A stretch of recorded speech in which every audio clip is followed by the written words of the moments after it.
city always brings a smile to my face. You're listening to the Geekcast Radio Network.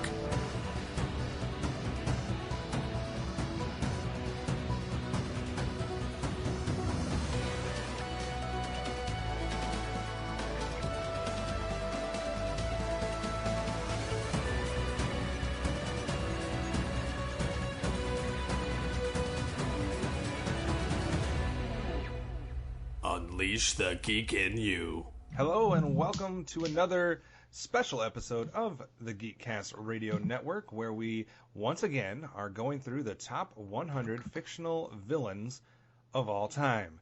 If you haven't been keeping up with it so far, we have released numbers 100 through 26, and today we go through our top 25. So this is the moment of truth, the moment we've all been waiting for, where we finally get to see who's on the list, who's off the list, who's that coveted number one spot, who has made the top 25, and all that jazz. But before we get to that, let me introduce who is here with me today to discuss these 25 characters. First off, we have Steve Megatron Phillips. Hello. Yo. Ho and a bottle of rum. Also, MovieRevolt Dan. Hello. Hello. We also have returning our special guest for this entire countdown here, the Simplistic Review crew, DJ Valentine and Matthew Stewart. In the immortal words of one of my favorite villains, you are a vicious bastard, Retellian. I'm glad you're dead. I'm glad you're dead. See, I introduced both of you at the same time to give you both an equal opportunity to do the quote first. So. Yeah, I was just gonna get a diplomatic immunity. It's just been revoked. Thank you. The white guy says it, the black guy finishes it. Black guy says, there we go. Perfect. Regular Martin Briggs. So that is the stuff you have to look forward to today. Various quotes. We'll riff off on characters we don't even talk about, and maybe some that we do. To get you guys caught up on what has happened so far, give you the little statistics like I do every time. It's neck and neck right now at the top as far as source material goes. We have 22 have been from film and 19 from novels. So 22 and 19, only a difference of 3 there between film and novel. Those are leaps and bounds ahead of every other source material.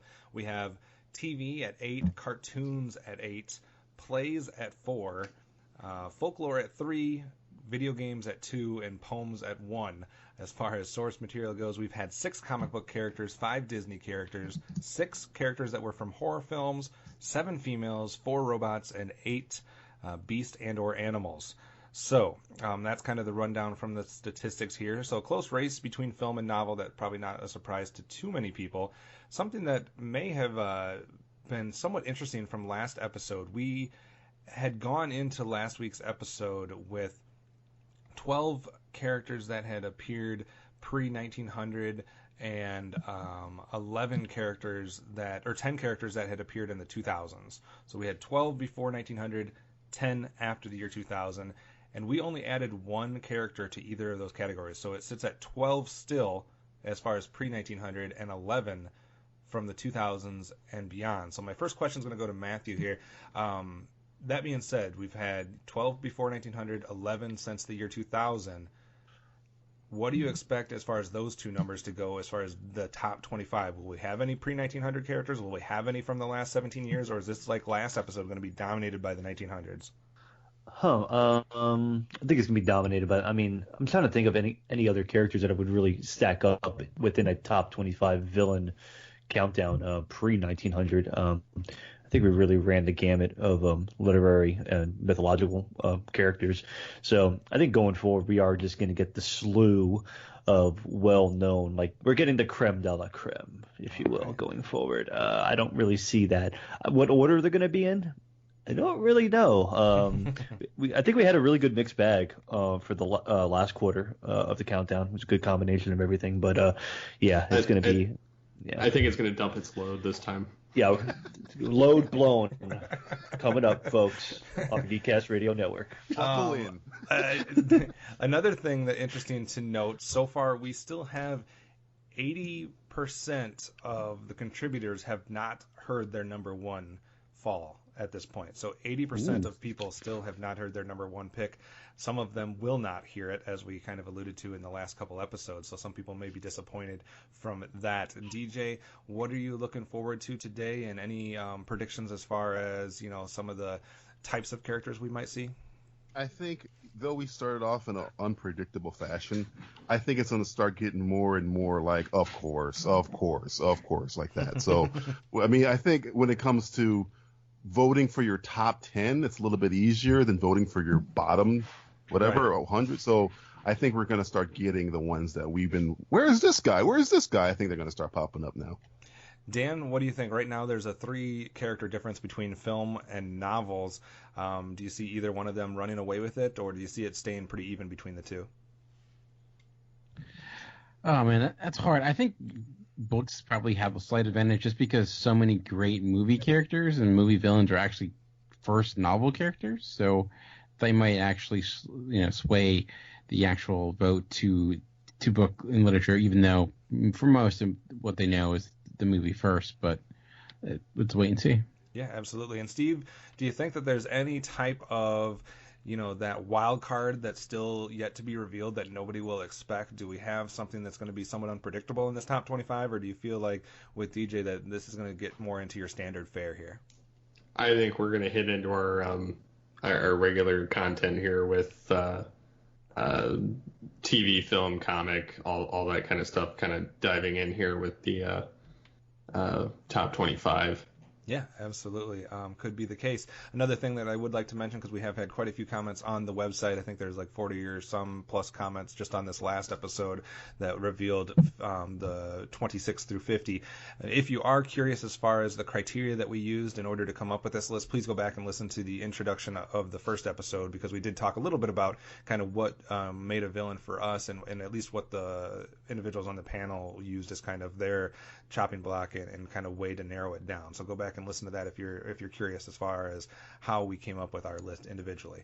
All right, last thing to do here before we start revealing, just one more quick shout out to those that contributed to the list. There was a lot of them. There's going to be a post that'll have all of their information on. We've also been playing a few of the commercials from a couple of them that have those.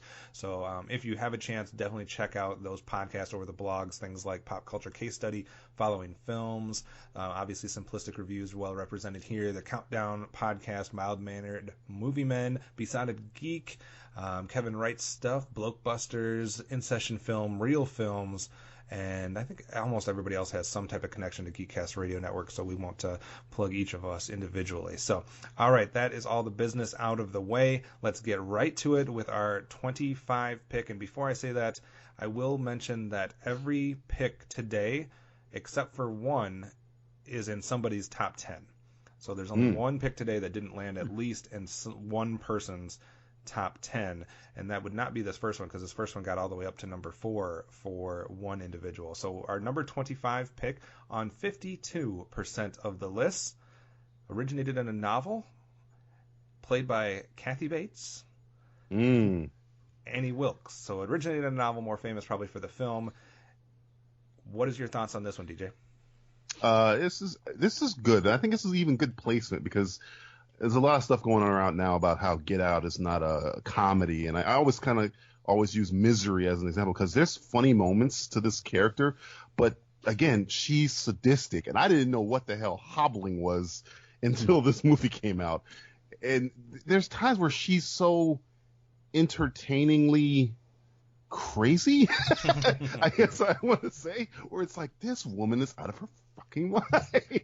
But I like her, and I mean, Kathy Bates is this is I think the first movie I had seen her in. I don't know if this is her. She must have done acting before this, but this is the first time I ever seen her, and just what she does with this character, where it is like you don't know what she's gonna do next. I think where she's landing is a pretty good spot too. Dan, agree or disagree with Kathy Bates being top 25 material? I'm sorry, not Kathy Bates, Annie Wilkes. Yeah, I mean, well, I mean, I guess by herself, Kathy Bates probably could.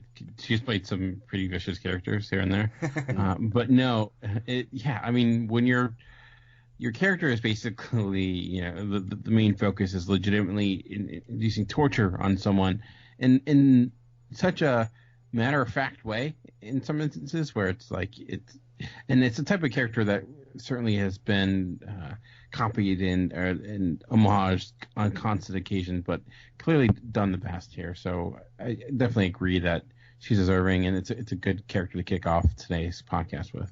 Matt, agree or disagree? Yeah, I like this one a lot. Another Stephen King representation, which is even better, in my opinion. It's funny because like my mother-in-law, one of her favorite movies is Misery. I don't know why. She's crazy. Careful. I love Misery. It's like, oh fuck, I don't know about this. This is what my wife might turn into one day. I hope not. But, I mean, it goes to show that it's like a horror movie at its kind of base almost, like at least psychological horror. And she won the Oscar for it too, so she was good enough to win an Oscar as well. But just even like DJ was saying, like the thing of hobbling, it's like, what's hobbling? It's like, oh, that's what's hobbling. That's horrifying, and I want to never have that happen to me, hopefully, at any point. Even though I guess in the book, doesn't she cut off one of his feet as opposed to like hobbling?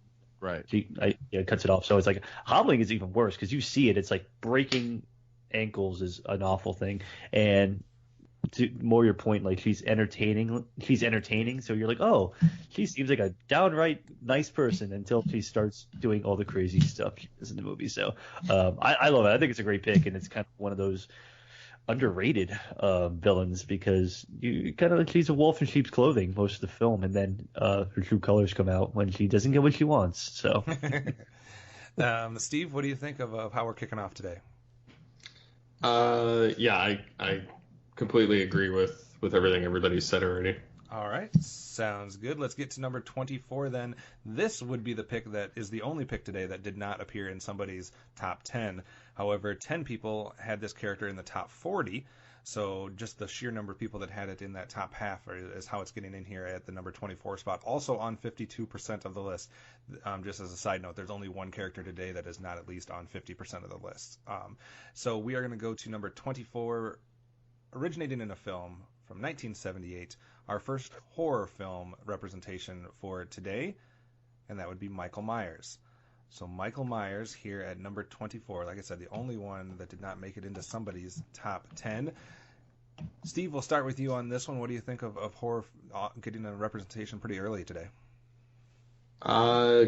This is kind of one of those definitive go-to Halloween. See what I did there? Villains to kind of go to. I mean, it's you pretty much have this Freddy Krueger and Jason, and that's kind of the triumvirate of Halloween horror films. So I mean, this is kind of a good fit. DJ, you had mentioned earlier like a Mount Rushmore of horror film characters. Steve just mentioned Jason, who was our number 31 pick, and now we get Michael Myers at number 24. Were those two of the Mount Rushmore people? Yeah. Matt, you can go ahead. Go ahead and say the line, Matt. Go ahead and say the line. I know you want There's to say so it. many of them. He's gone from here. The evil is gone. But yeah, I mean, I think about Michael Myers is just the way that movie opens is so, like, I don't want to say ingenious, but you just don't see it coming when you just, I guess, spoiler alert, it's a little kid who murders his own. It's just, it starts off in that's his childhood, and he grows to be this creature. And I think in the script, like I think I said in a previous one of these shows, that he's only referred to as the shape. You don't even, it's a thing in the darkness that gets you.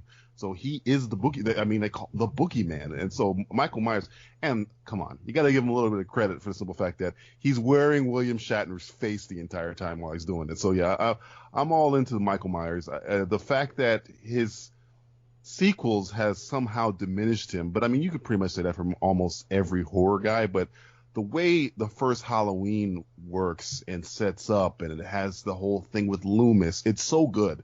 So much so I like there's this movie called The Guest with Dan Stevens, and it's essentially a remake of that movie, but if Michael Myers was Jason Bourne. So it still has influence today in what they're doing, and I think now Danny McBride's trying to remake it. Michael Myers is the one you go to. He's on that Mount Rushmore. Matt, we had said that, or basically everybody had agreed that number 25, Annie Wilkes was in a good position, a good spot for that one. Do you agree that Michael Myers is good at number 24, or should he be higher or lower? I like him where he's at right now. It's kind of a weird thing because I guess in John Carpenter's original idea, it was more like in the whole thing, the movie, it's like he's evil. Like there's no like root to his evil. There's just an evilness to him. Of course, later on in the sequels, there's a curse and there's all this other occult Sam Hain bullshit that goes on with the Halloween movies, but I won't get into that. And it's kind of weird because like when Rob Zombie took over and did his version of Michael Myers, there was like a reason for him being evil, like kind of sort of like he was kind of very serial killer, which kind of, in my opinion, diminished how scary he was, because it's scary when there's no reason to a madness and that you don't really know why Michael Myers is killing people. Of course, if you think it's a curse, you're a silly person, and those movies don't really exist. But I think it's a good spot. And you, after this, of course, the last horror person that's going to be coming after Michael Myers. But just for pure Leprechaun. Iconography, yeah, of course, in the hood. I see. But I think it's right there. I mean, this is a good spot for Michael Myers. He was definitely top 25 material, and anywhere within the top 25, I'm perfectly cool with him being there. Dan, something earlier that you had mentioned was that it was kind of funny the order that our horror villains were falling, and you thought you kind of expected a little bit of a different order. What do you think of the last couple here? And is Michael Myers more deserving to be higher on this list than someone like Jason?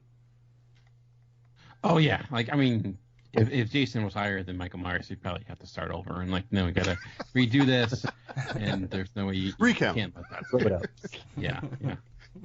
So, and if the Leprechaun or like I don't know, Ghostface or something like that ends up higher, then I don't know, it's gonna be questionable. But Warwick Davis would be so happy. This list is a lie. I like it. All right, let's go ahead and move on to our number 23 pick. Our 23 pick actually gets all the way up to 60% of the list, 6-0. That's the highest out of the first half of today's episode, so nobody will get higher than that until we get to the second half. So 60% of the list originated in a film from 1999, so just barely sneaking into the 1900s here, was on one person's number 10 pick, but that's as high as he got. We're talking about Agent Smith from The Matrix. Mr. Anderson. Run, Neo, run.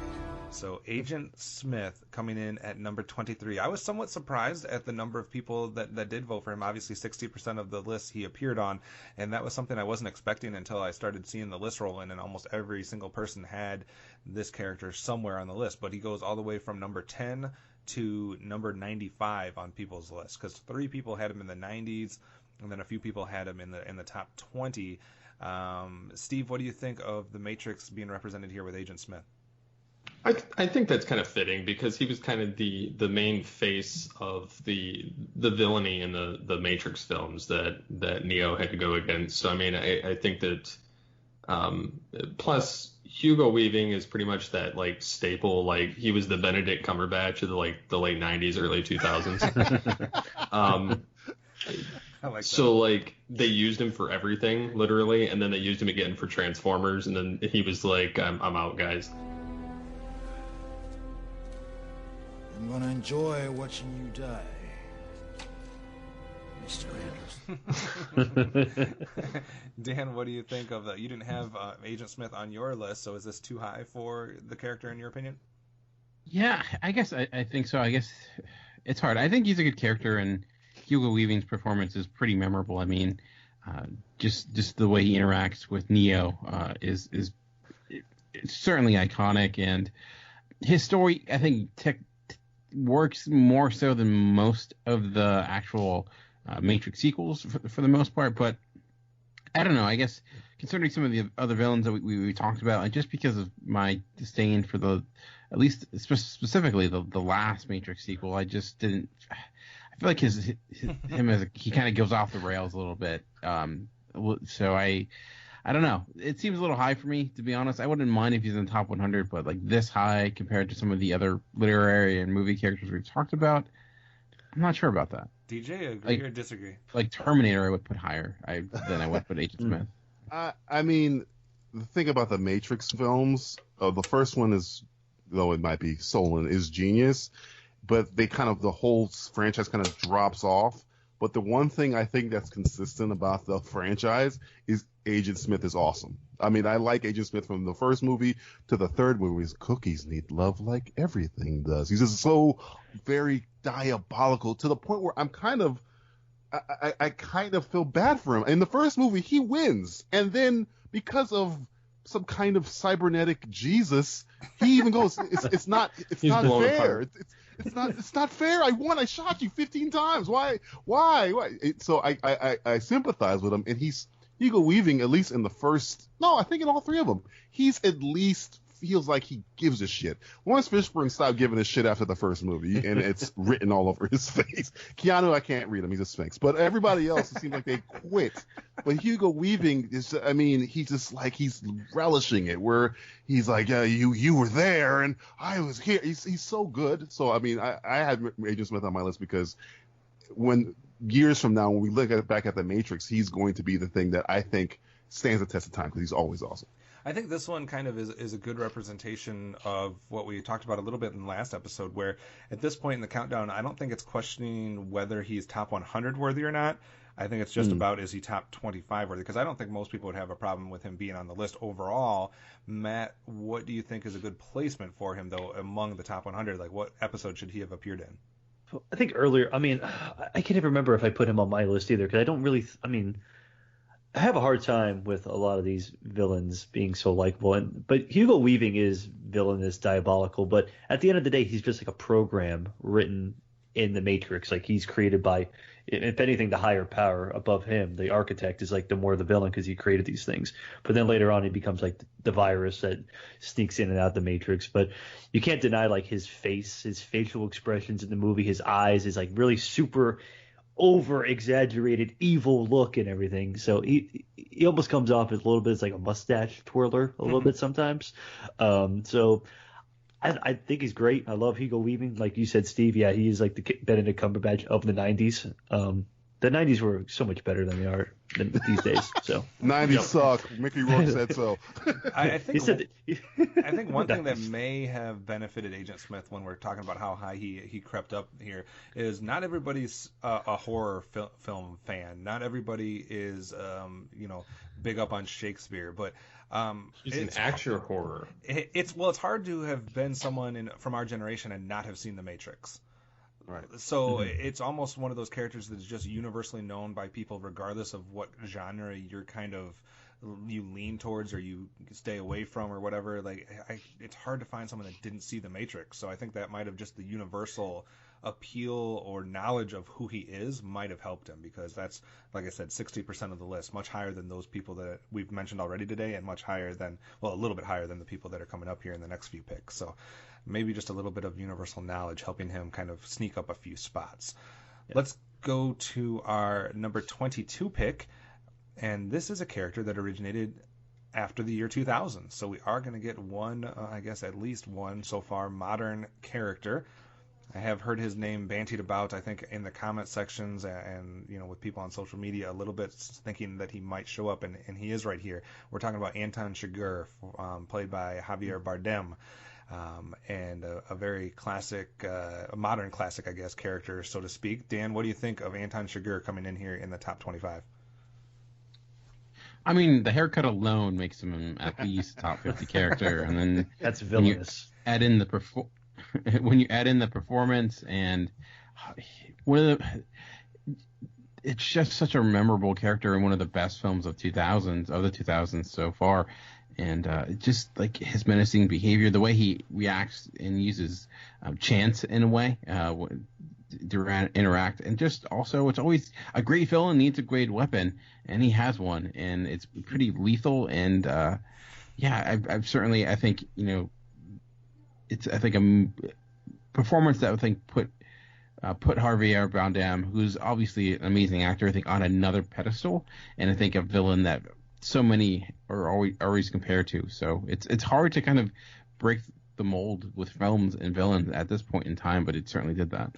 Technically, now, if we're counting this towards one of our source materials, original source is from a novel, not a film. Obviously, most known for the film by most of us here, is being played by Javier Bardem. What gets him onto this list, DJ? I mean, is this character played by a different actor not as effective?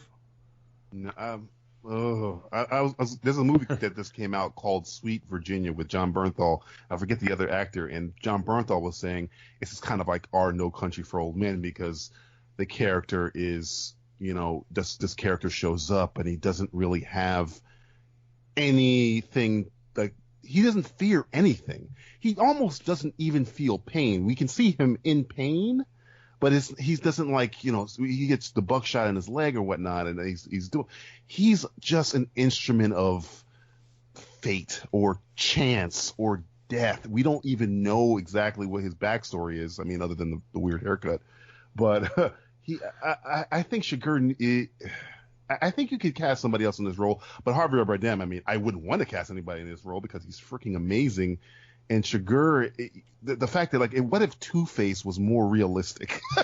Because with this coin thing, and you almost think he's doing it almost not for a code, but because it amuses him. It amuses him to play with these people's stupid picadillos and how they live their life. And you ask me a question that I don't like, so I'm gonna decide the fate of your life with this coin toss because it amuses me. That is villainous.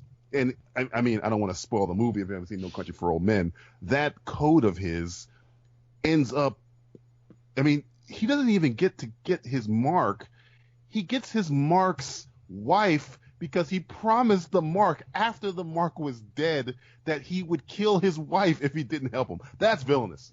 He didn't have to. I mean, the mark is dead already. He's like, I'm going to kill your wife even though you're dead because I told you what would happen if you didn't follow my instructions. So yeah, Chigurh is, I think he might be low on here because he's, I think, this generation's kind of Lecter in terms of manipulation and just the diabolical shit he pulls off.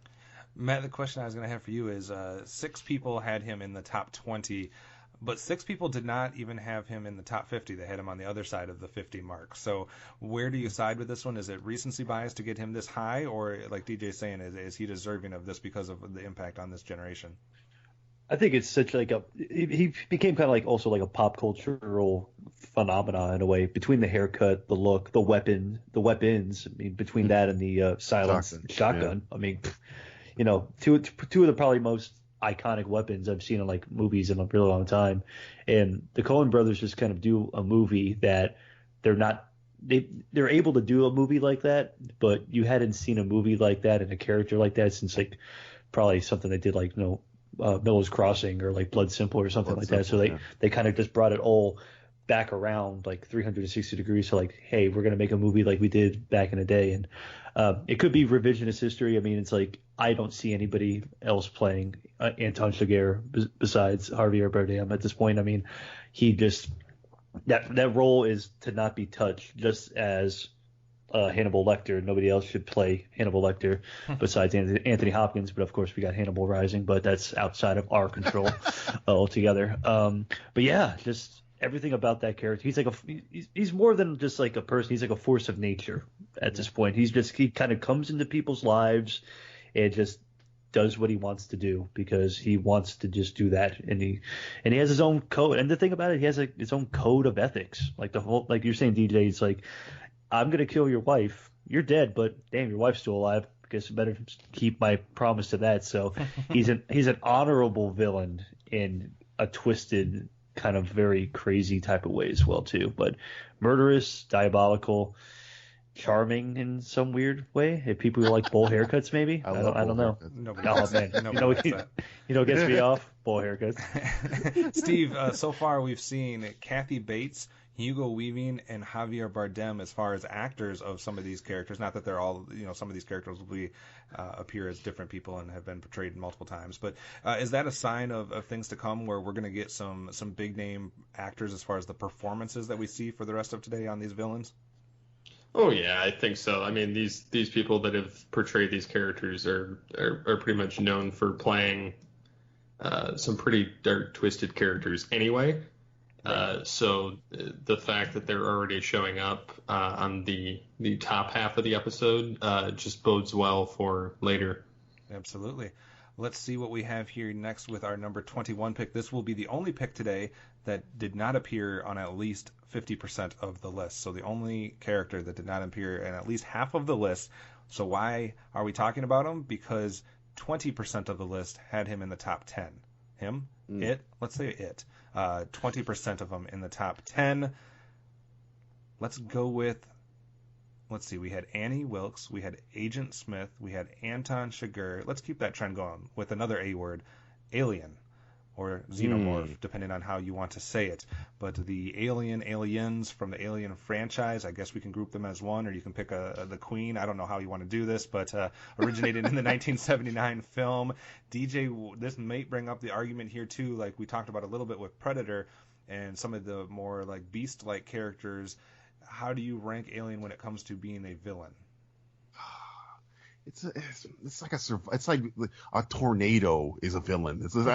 I don't see. I mean, the Xenomorph is one of the most scariest. If you're talking about scariest things, the scariest film villains of all time, and the fact that it is, until like the later movies, almost impossible to get rid of this fucking thing. Or even if you shoot him, he's killing you because the inside of him is acid. It's just like, but villainous.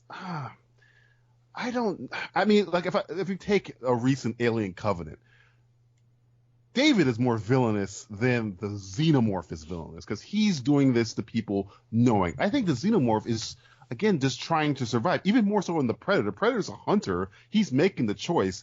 I think the Xenomorph is just it's like a bee. It's just, even if it's the queen, it's reproduce, find stuff for the queen. I don't think if I was going to put this on the list, if I had to be, I wouldn't have it this high. But I mean, again, in terms of nightmare fuel, yes, Xenomorph needs to be on this list because it's scary as shit. It doesn't have a face. I mean, H.R. Geiger essentially is making a penis attack you. It's visually, it's stylistically, Ridley Scott and Geiger, they've created what is in your nightmare. So I can understand it there. But in terms of, manipulation or calculation and all other stuff, it doesn't really do that. It's just an animal trying to survive and feed on you and reproduce. So that lowers it for me personally. Dan, agree or disagree? I disagree. I don't think they're like bees. They're like hornets, which are dicks. And there you go. I agree with that. That's the best statement ever. They don't. Bees do benefit the earth. Hornets don't do anything. Xenomorphs don't help anyone out. Like they do have some impressive tactics, especially when you see in Aliens, where they certainly use their numbers to their advantage. Or kind of like, the Raptors, Intelligent of the Raptors type of characters. And I think they're just the best character design of any type of monster ever, bar none. Period. The impossibility of killing them and just the tension of that type of character can build. I mean, just think about how it's born. It's like, and the fact that, legitimately is bursting out of people's chests like that concept itself is insane. So maybe they're not necessarily, evil plotting or they're, are fully sentient beings in that sense, but they are basically a parasite in a way that are just looking to breed. And some you could probably make comparisons to something like some of the other characters like the Borg or something like that, but not on a technical standpoint. So I do think they're effective in that in that end, in the way that they will basically, they do fight for survival, but I think they're also a sense where they look for domination as well and to basically affect an area and take it over because they go beyond that in certain instances. So they're ultimate killing machine. Yeah, and that scene, that first time where you, in the first movie, where you see one of them burst out of the human chest, it's got to be one of the most impacting scenes on a child, because I was just, I don't know, terrified by that scene, and I never wanted to see anybody give birth again. Steve, what do you think about this whole discussion about surrounding maybe the alien, the predator, somewhat similarities to maybe the Borg? Are these types of characters worthy of being mentioned on this list, even if maybe some of them are more hunters or more survivors and not necessarily strategically trying to do something villainous? I think so, but I also kind of agree more so with Dan's statement of, that they're just a creature and the fact that they're pretty much useless basically like a hornet. I mean, they're pretty much just a creature. I mean, you get something intelligent like the predator where it's actually its goal is to be a dick and hunt things down, and the alien is just being a dick to reproduce. So I think they're kind of two totally different beasts there. I mean, looking at the Borg even, I mean, they're doing it to increase knowledge. It's not necessarily, they're about the same as hornets as well. I mean, you get stung by them and then they just keep coming back, but there's still an intelligence driving behind it, whereas the alien, there's not. I mean, I still think it deserves a spot on the list because of its iconic nature in horror and pop culture, but I think that they're just total dicks. That's all. Matt, did you ever expect to have so much conversation surrounding bees, hornets, and other flying insects during this? I totally. I thought we were going to bring up some other stuff too, like I thought we might get wasps, yellow jackets and all types of other shit that stings and bites you. It's like fuck all these insects. But I mean, I love a rousing conversation about insects, but but at the end of the day, it's like you think about the xenomorph. It's still a creation by another power. And it kind of brings into the Agent Smith thing again, where it's kind of like, what's worse, the thing that was created or the thing that was created by? In this way, it's like the space jockeys and everything like that. But yeah, to Dan's point, it's like they are assholes who just want to reproduce and kill. But I mean, who knows how their intelligence would, I don't know, in terms of they're on a planet and humans are going around colonizing and shit like that. They're like, get the fuck off my planet, man. It's like, I was here, kind of, I was dropped off, but it's like, yeah, but at the same time, it's still a killing machine that it's incapable of any type of remorse or anything. It's like, I'm just going to either burst through your chest or squeeze your face or drop acid on you. Drop acid. No, drop an acid. I could drop an acid and watch an alien. That'd be cool. For the record, there was some votes placed for David from the Alien franchise, so he was amongst the vote getters. And also tune in for our next Top 100 list when we talk about Top 100 Most Villainous Insects. So that Mosquitoes. will be coming your way. I hate that. Let's go to our number 20 pick. So from here on out, we're going to do our top 20. And I don't know, maybe some people would have been under the impression that we've already talked about everybody from this creator, but let's say the name J.R.R. Tolkien one more time. Number 20, appearing in 56% of the list. Anybody know which villains left from The Lord of the Rings? The Hobbit movies? Not the Hobbit movies in general, but 60 frames per second. We're going to go ahead with Sauron. So we've had Saruman. And we had Gollum. Now we're on to Sauron. DJ, what do you think? And did we get that in the right order? I guess. I mean, I lean more toward Golem because of the depth of that character. Sauron, in terms of how the fact that everyone on Middle Earth is everyone's mission is to avoid Sauron. So if you're going to take that into account, then yes, he deserves to be above them. But I mean, we don't know much about Sauron other than he's evil as shit. I almost put Smaug above Sauron just because I know more about him. It's just like Sauron is this entity that's going to wipe out all of Middle Earth whenever he comes back. Though he gets defeated by a guy with a broken sword pretty easily. So I don't know where do I level him in terms of a threat. He's super powerful, but he really doesn't. His depth perception is a little bit off. But no, I understand. I mean, I think they talk more about his evilness in the books more than the movies, because essentially we got to stop Sauron. We got to go to the mountain to make sure Sauron doesn't come back. And oh my God, it's a necromancer. He's Sauron. He's always around. He's the all-seeing eye, essentially. So I can understand him being ahead. But again, for me personally, I don't think there's as much depth to him as there is to somebody like Golem or even Saruman. Dan, is there a chance that some people on the list didn't know the difference between Saruman and Sauron? Yeah, certainly. I mean, I did. I could certainly see that because I kind of agree with DJ. Like it's less of a character and more of the threat of annihilation or the apocalypse. Basically, it's not. Again, speaking as someone who never read the Lord of the Rings book, you know, in the film itself, there's not much there as a character per se. I mean, it's the thing you're supposed to be scared of, and yeah, it's cool design and whatnot, but I think it's way too high. I could see, you know, making an argument for a top 100, but as was been mentioned, like Gollum, I find is a much more interesting character, and it's even, you know, Sauron as well, though. I don't know. Like, this just seems way too high for me. For the record, we are simply reporting the results and reacting to the results. So please, when you're making your comments, don't ignore the fact that some of us have said, for some of these characters, that we disagree, and some have agreed. I mean, but there's both sides of the coin. Steve, what do you think? Sauron deserving of being in top 25? Definitely not top 25. Right. But I do think that he's pertinent enough for. See, I don't know. I like him, and I in the sense that he's supposed to be this all powerful, and he has this giant army. Yet it took a band of, you know, a Fellowship of a Ring to take him out, and the fact that a dude with a broken sword sliced off his finger because he pointed in the wrong direction. Right. So that's what you get for not having good armor, good quality elven armor. You know, they didn't go for the jugular. No, we cut his finger off.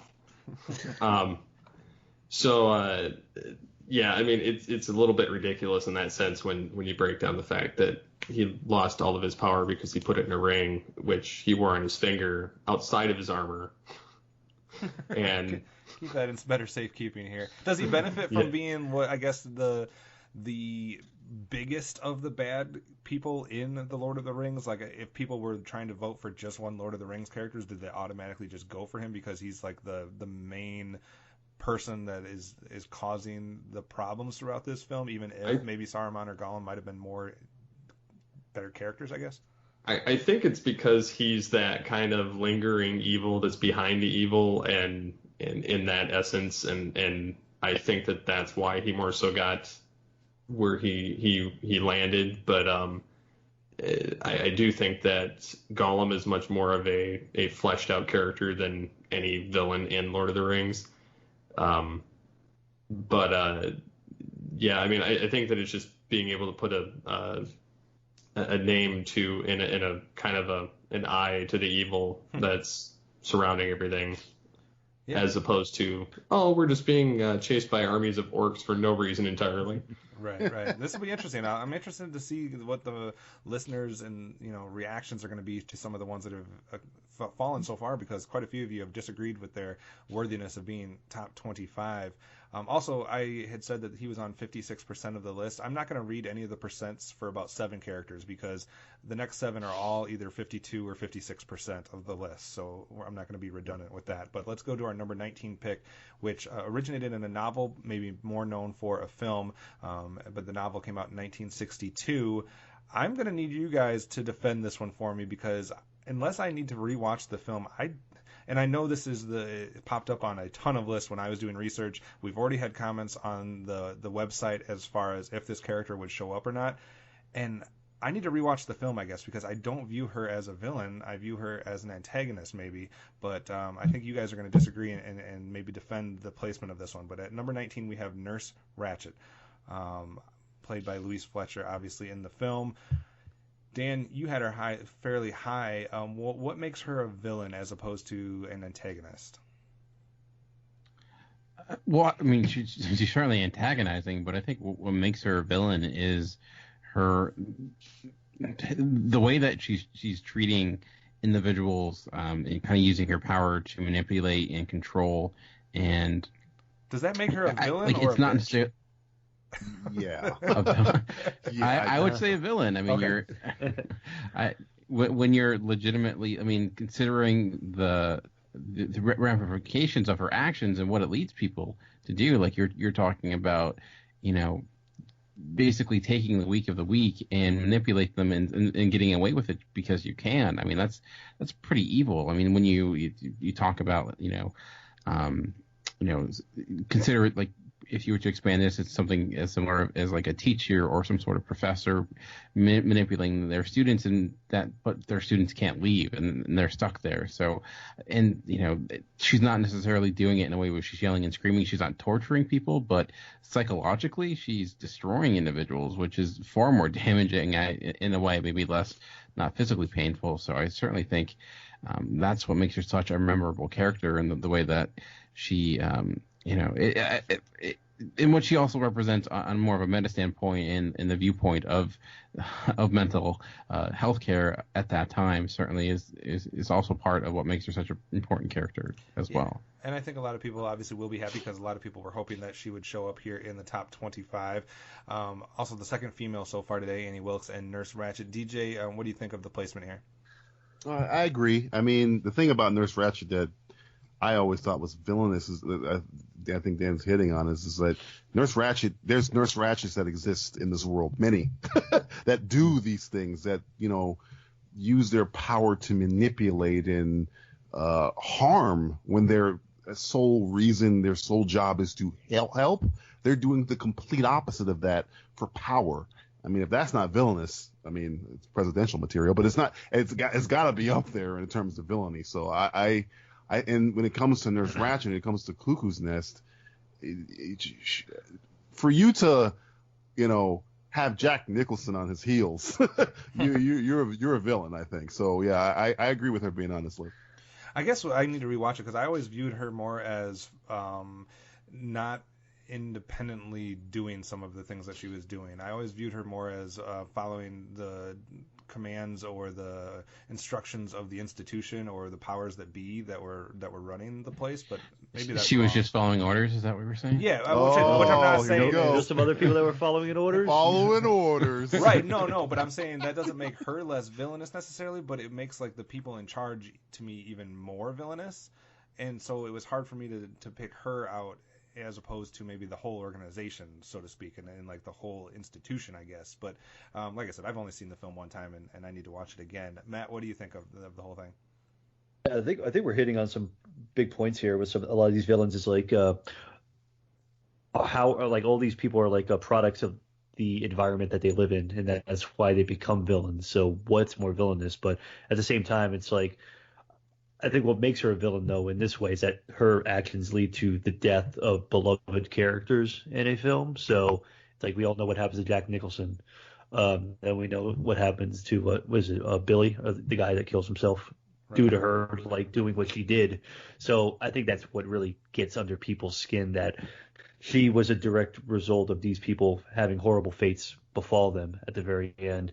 And then to Dan's point and to DJ's point, like, is taking advantage of the meek and people who can't help themselves and doing things like that, and maybe not doing it in you think you're doing it in a malicious way. You're, like you said, Kev, you're following orders and things like that, but there still has to be a hint of empathy.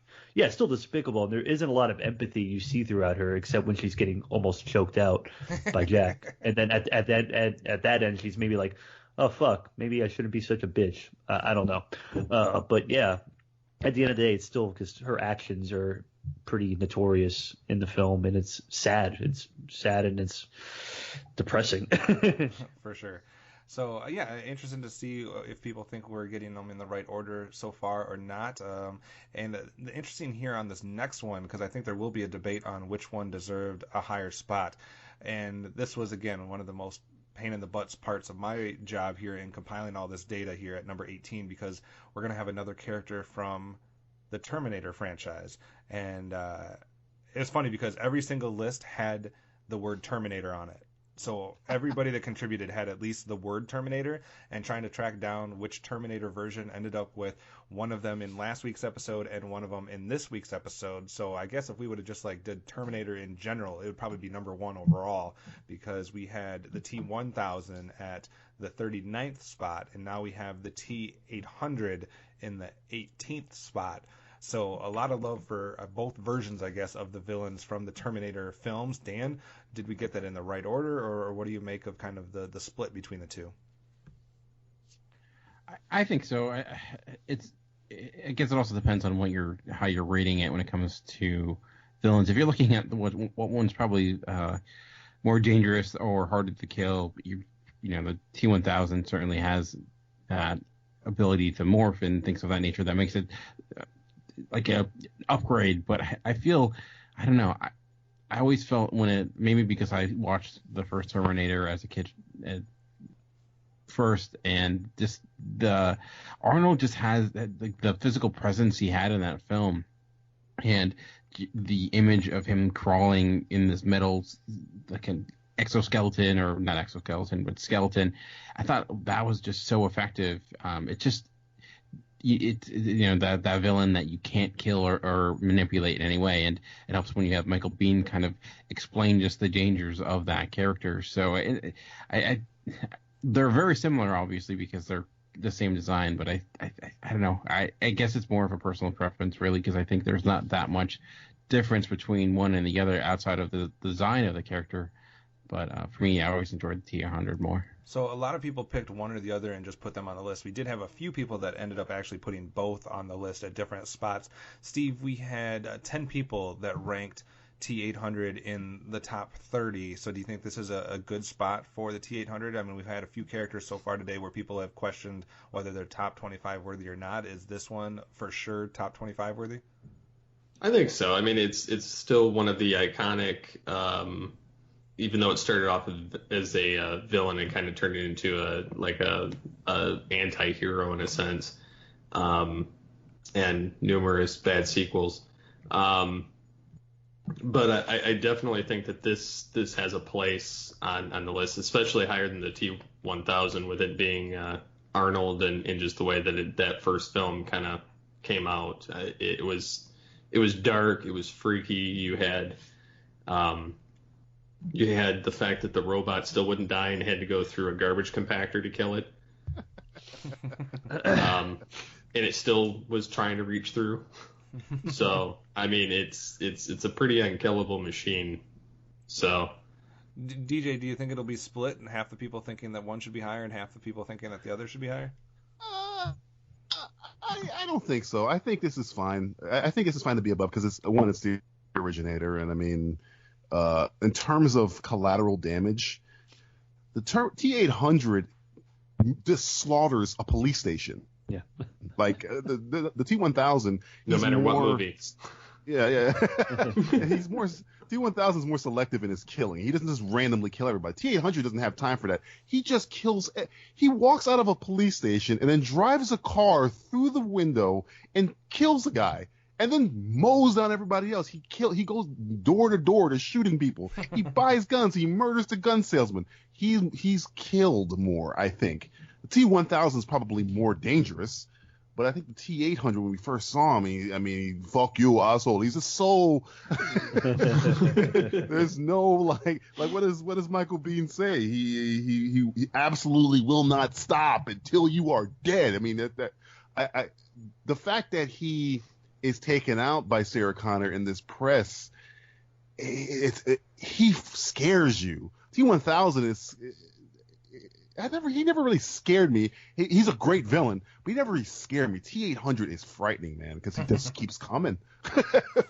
Yes, sir. All right, so we'll have to wait and see what people think that with the placement of the T-1000, T-800, or the Terminator franchise overall, and the double representation there. But let's move on to our number 17 pick, also the first pick that's going to be 1,000 points or more, which means the equivalent of being 10 people's number one pick. So 1,000 points or above from here on out. I like this one too because I get to name a creator, and let's see what you guys think of as far as which character it's going to be. 20% of people had this in the top 10, actually. The creator would be George Lucas. The Vader. Character at number 17 Jar Jar? is... The time has come. Execute Order 66. Emperor Palpatine. Oh. Emperor Palpatine At number 17, 56%, 20% of people in the top 10. We've been a long time since we had a Star Wars character back in the first episode of this. Episode 1. Episode 1. Dun, dun, dun, no pun intended, Darth Maul. DJ, what do you think of Emperor Palpatine showing up here in the top 20? No, you will die. Stop it. I'm sorry. Absolute power. Absolute power. You don't know the power of the dark side. We can just sit here and just do Palpatine all day and it's funny these impressions are villainous. Right. And it's funny because he has, speaking of a character like Sauron that doesn't really show up, he kind of doesn't show up until, original trilogy, the last movie. He does a little cameo in like Empire Strikes Back, but he doesn't really show up until in the last Return of the Jedi, and he's so sinister. If you watch that movie again, his window is shaped like a spider's web. Okay, look at it; it's shaped like a spider's web because I'm afraid the Death Star will be quite operation. He's just so like playing with Luke. He wants everything to happen, and if he's using the rule of 2, he killed his master just so he can learn the secret to bring back people from the dead. And the thing about Palpatine is, I think he thinks what he's doing is right. That's conviction is is scary enough where he's not really mustache twirling that I want to be evil. He's like, look, man, if you break down that conversation, the one thing that's good about the prequels is that conversation he has with Anakin at the opera, where he is, and it's better than the book. I have read that book, and he's essentially breaking down all of the fallacies and logic loopholes that the Jedi have. And when you start reading it or listening to it, you're just like, you know what? You're right, Palpatine, Sheev, whatever the hell your name is. You're right. I believe he's so good. He's so good. And to this day, everybody's like, maybe Snoke's Palpatine, maybe Rey Snoke's, because everybody wants Palpatine back because he is so diabolical, and I love him. And Ian McDiarmid, I don't know why this guy. I've seen him. I think he must be just a play guy because I've seen him in this, and I've seen him in a TV show I watched from the UK, and that's it. I don't read Sleepy Hollow, I guess. But that's all I see him, and he's so fucking good. I don't understand. Speaking of names, I did have about 5 different names submitted for Palpatine, including Emperor, Senator, just his first name, etc. Matt, we had our last Star Wars pick came in at number 99, so we went from 99 up to 17. Are you surprised that there was that big of a gap and we didn't see more Star Wars characters? I'm not really surprised because think of Darth Maul, he's like the blunt instrument, not really a lot of history unless you kind of go into like Rebels and Clone Wars and some of the other stuff. But this is where the rubber hits the road in terms of Star Wars villains, because I'm sure we'll still see another one down the countdown at some point soon. But he's the ultimate Sith. He's the Sith who deals in absolutes, and people who are villainous deal in absolutes. They see in black and white. It's like, I'm right, you're wrong. What I'm doing is right, and I'm just going to kill you with my Force lightning right now if I want to. It's fun. It's like seeing him even in the prequels. The prequels aren't very good at all, but still seeing his journey from low-level guy, who of course was already a Sith guy, but you don't know that. But he goes from this little guy manipulating everything. So he manipulates people throughout the course of 20-something years. So that's some good long-term villainy going on right there. Yeah. And it's a long-lasting character. He's with his hood and everything like that, and he just has that look. It's like he's like Skeletor, but he can whoop Skeletor's ass. There's definitely, I think, villainous points when you can shoot the lightning out of your hands. That's just good for any villain to be able to do that. Oh, of course. Steve, we had Darth Maul back in '99.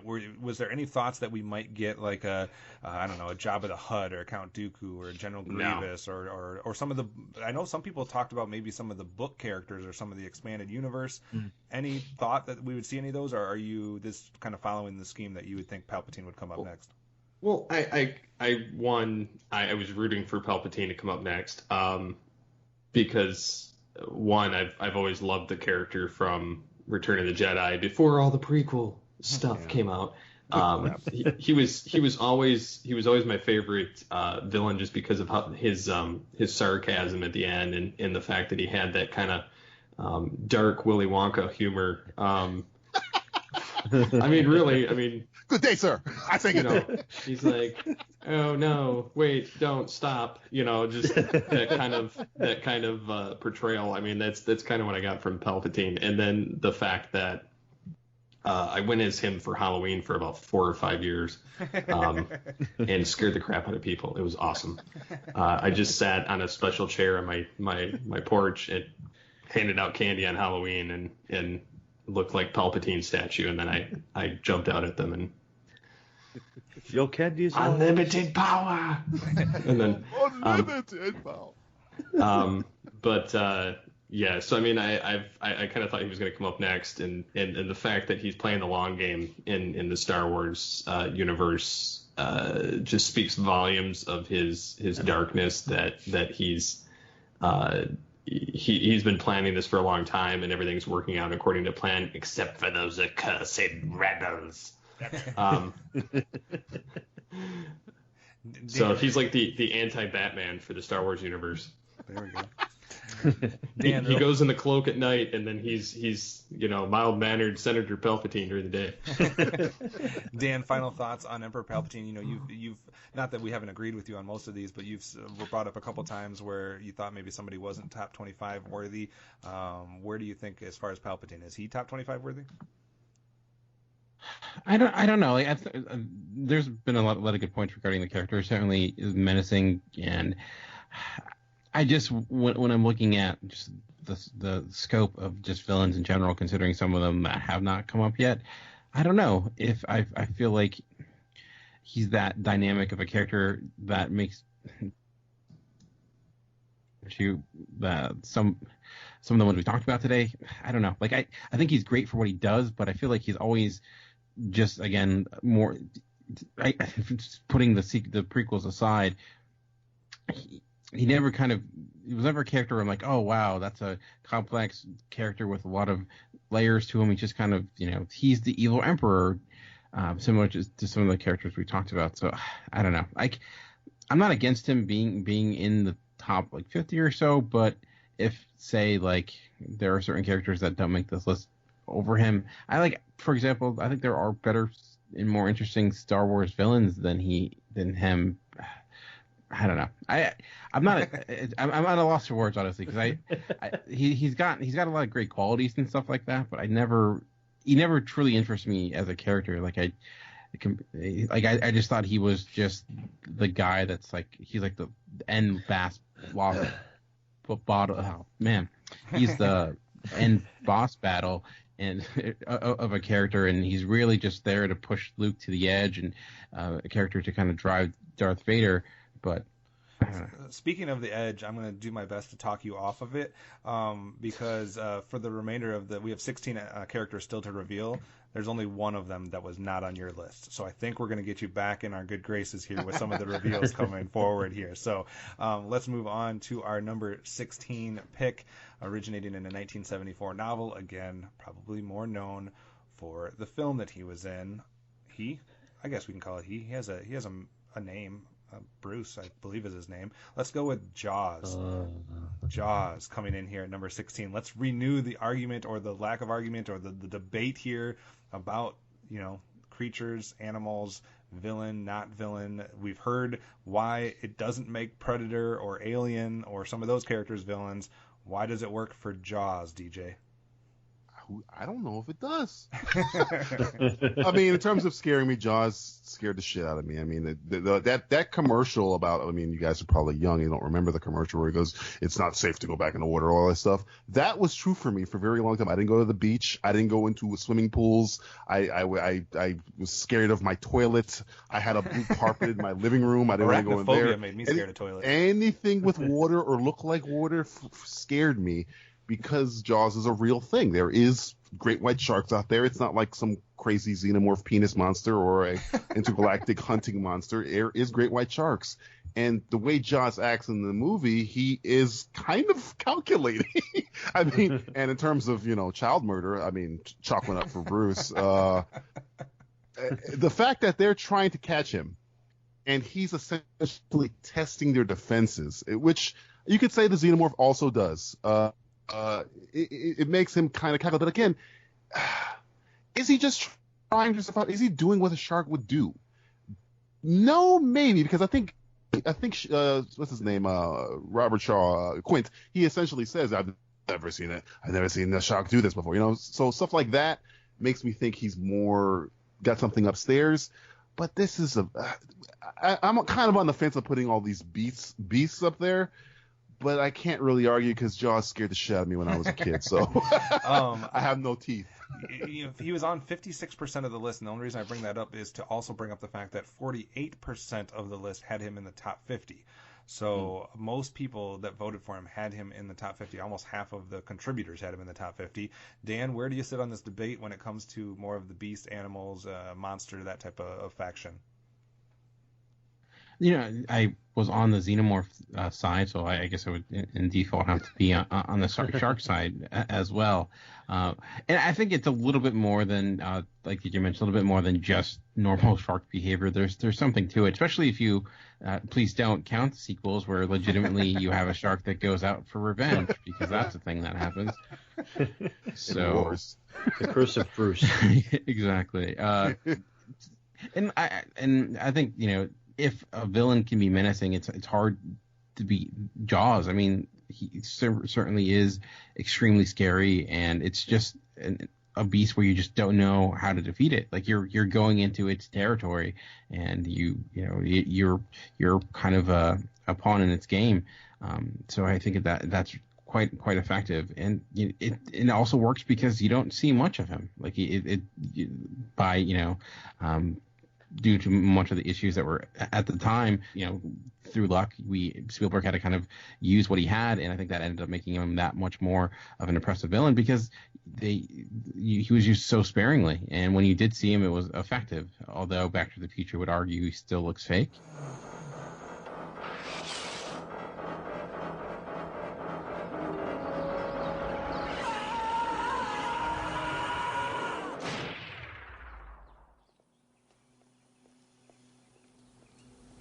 Shark still looks fake. I still think, for the animatronics, and not to mention he also had one of the biggest rides of all time until it was finally taken down because Harry Potter needed more room. But I think he's certainly deserving because he's one of it's the movie that caused, for a lot of these villains we talked about, Star Wars, for example. Who knows if there's Star Wars if there's not Jaws? So. Yeah. Interesting, too. We had this one in one of our Facebook matchups early on. We had the Jaws and Moby Dick comparison, so maybe we can renew that conversation. Matt or Steve, any last thoughts on Jaws before we move on to our next character? I just have trepidation putting animals. But to your guys' point, I mean, yeah, it's like, who knows if the shark is a super shark. Maybe this is the prequel to Deep Blue Sea that we always wanted. No. We don't really know. I don't know. He's a smart shark. I mean, it's just one of those things where I just have a hard time putting animals on. I mean, next thing, are we going to put the bear from The Revenant in there because he ripped off Leo's dick or something like that? It's like, oh, well, the bear is a villain. He ripped his wiener off. He can't have baby Leos around anymore. I don't know. It's one of those things where I didn't think would come up today. Exactly. I was thinking about that. I'm a smart shark too. But it's like, I think there's also like a thing about what are you scared of versus what's villainous, in my opinion. It's like, I think people are scared of Jaws for very good reason. You should be scared of great white sharks. They are real. They will kill you if you go in the territory. But in terms of villainy, I just don't see it. Fear, yes. But villainy, not so much. All right. So interesting to see what people's reaction are on that debate with the animals and beast characters, monsters, so to speak. That means we are up to our top 15. Less and less spots available for those characters that you've been waiting for to show up on. Steve, question for you here before we reveal number 15. What have we not had today so far? Comic books. All right, let's fix that here with our number 15 pick. We're going to the world of comic books for a character known as Magneto. Your old buddy doesn't let the grass grow under his feet. He's challenging me. He'll hurt those workers just to get at me. Jubilee, you stay here and look after Sabretooth. My favorite job. Be careful. Even though he's shackled, he could still be dangerous. Now we must face the master of magnetism. Yes, sir. Your life. You see, Senator Kelly, like you, I believe that mutants and normal humans cannot live together in peace. The war for survival must begin now, while we mutants are strong and you are still divided. No, please! I've got a family, children! Be quiet! When I was a boy, I saw men executed, women and children. Each night I swore to myself, never again. But we must prevail. Goodbye, Senator. Mutant liberation begin. Magneto at number Interesting. 15, even though I have it written down as Magento. I don't know. So like two people. I am Magento. Brother. Yeah. That's how two people submitted it. I'm sorry. Two people Dear put me. Magento. It's, I counted the it's his Magento. Archie's Comics version. I counted the Magento votes as Magneto. So I unless there's a Magento out there that I don't know about, I thought that they probably meant Magneto. All the way. It up wasn't at, me. all the Nobody way up puts at me at number Magento. 2 for two different people here. What? We'll start with one of them. Dan, what do you think of Magneto here ending up at number 15? I 100% think he's the greatest villain when it comes to comic books because, like I mentioned in the first episode, I find villains much more interesting when there's legitimacy in what they're trying to accomplish. It gets a little bit complex when you talk about Magneto because he certainly has moments when he is not a villain and he's leading the X-Men and he's a character that does go back and forth. But at his heart, I certainly think he would qualify as a villain, and specifically if you look at like the relationship between him and Charles Xavier and how he's willing to do the things that Xavier isn't and able to go about things in a way that's more forceful and breaking the rules and kind of putting others in danger because of the survival of his race and the survival of his people. And he has a lot of legitimacy in that claim because he's seen what happened when people didn't act and didn't allow things to happen and just hope the system would fix it. So I always find him such this interesting character that certainly represents a lot and kind of he has moments where he does go completely crazy and does go off the wall, like especially in the new X-Men line where he has this crazy relationship with Zoran, and I don't want to get into it because it's hard to explain. But I always found him like the reason I like the X-Men is because they often have characters. They have someone like Apocalypse who's pretty straightforward, but Magneto, there was an interesting relationship there, and it wasn't just this guy's bad, this guy's good. It was a little bit more to it than that. You had to have. He brought up points that were legitimate. You couldn't just dismiss things he was saying, which makes him, to me, a more compelling villain. Where maybe he's not as more. Maybe he has limitations in how evil he will be, and maybe the fact that he doesn't necessarily always side with he'll fight on the good on more than one occasion may limit him. What he lacks for and straight up like willingness to kind of become evil, he makes up for, and what he represents and the stories you can tell around him. Steve, it sounds like you might disagree, so I'll let you go next. I mean, yeah, he's a really strong villain, and he's probably one of the strongest, more fleshed out characters in the X-Men universe. However, more often than not, especially in certain aspects of the whether it be comics or animation or film, he's kind of more of an anti-hero than an actual villain anymore.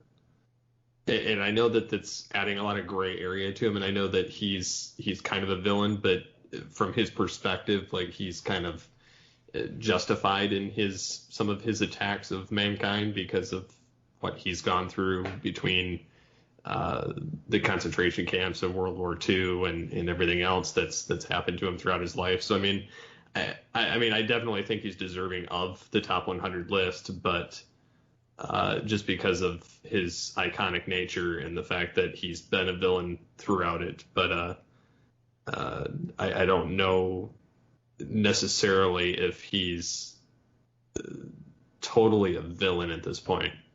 Interesting take here. 52% of people had him in the top 40. 52% of all lists had him in the top 40. DJ, what do you think of Magneto here at number 15? I think because I'm a demented person, I'd never look at Magneto as a villain because I've always seen him as reactionary. I mean, he was in Auschwitz, for Christ's sake.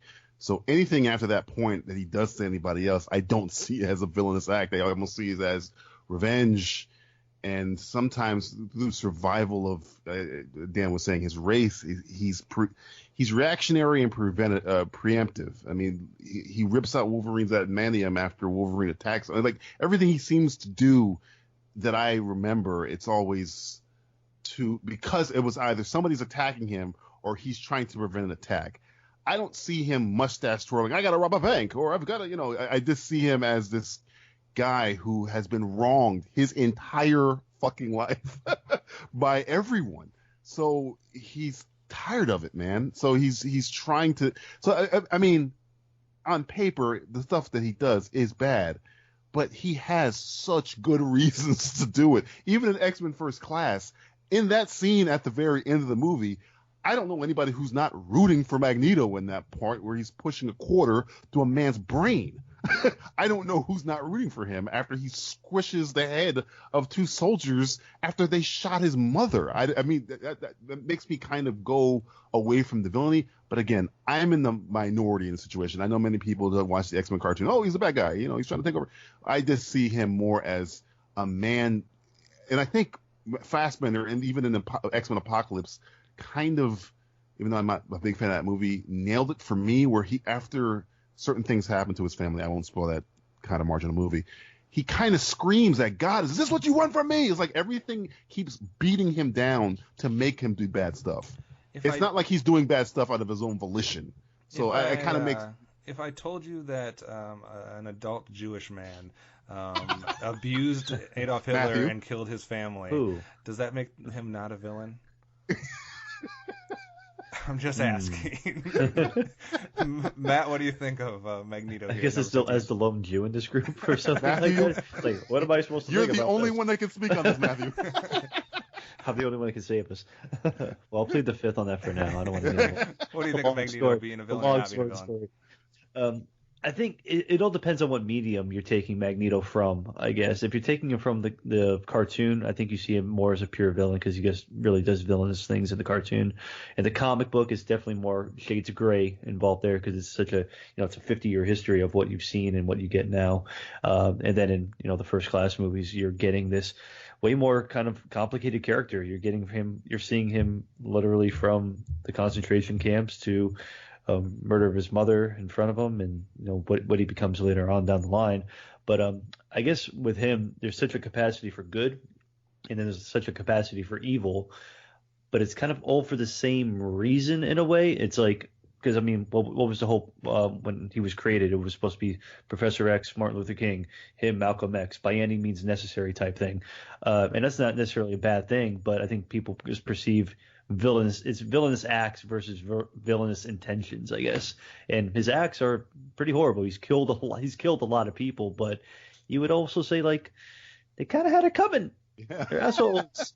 I'm sorry. It's one of those things where we get into this conversation in the other episodes. Like, where do we put justifiable murder in the villain kind of side of things? Like, if people have it coming, is he a villain? Is he justified in doing that? Can we say like, oh, he's a good guy because he killed him? Still killed a lot of people. So it's complicated. Hey Jan, just a quick question for you, and I'll give you the last statement on this one since you had him the highest ranked. But did Batman see his parents shot right in front of him or killed in any way? Because he didn't. Once or twice. Because he didn't end up, murdering hundreds and hundreds of people. So I don't know. Zack Snyder said he murdered hundreds and hundreds of people. Dan, I'm in agreement with you. I think Magneto is definitely worthy of being mentioned today in the episode. But you could speak better to any other rebuttal against these guys. So I'll give you 10 or 20 seconds here.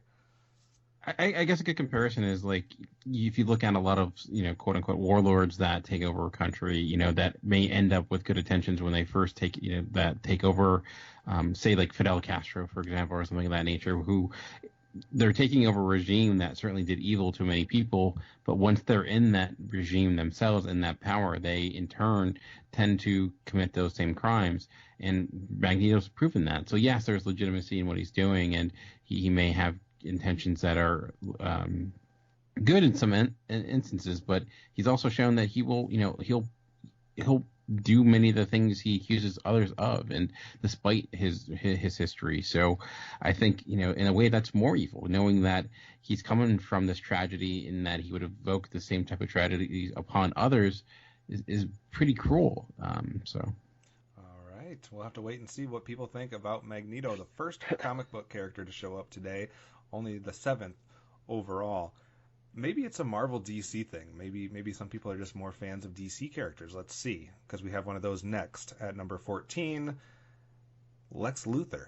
Lex Luthor showing up at number 14, back to back with Magneto, originated in the 1940s.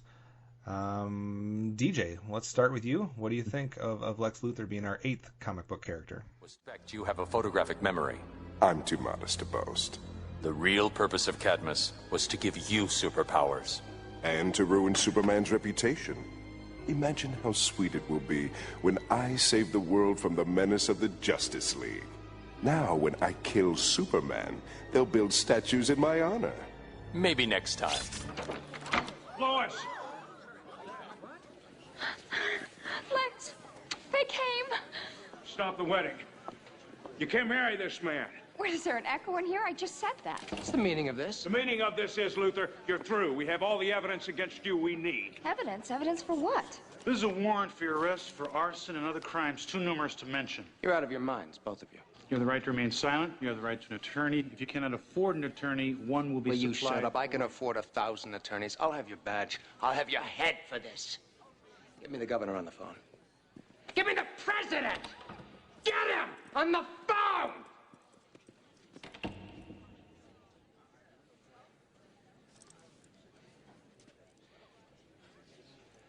A2, Mrs. Cox. Lois, I'm sorry. We'll take a rain check. Something's come up. Let's go, pal. You let go of me!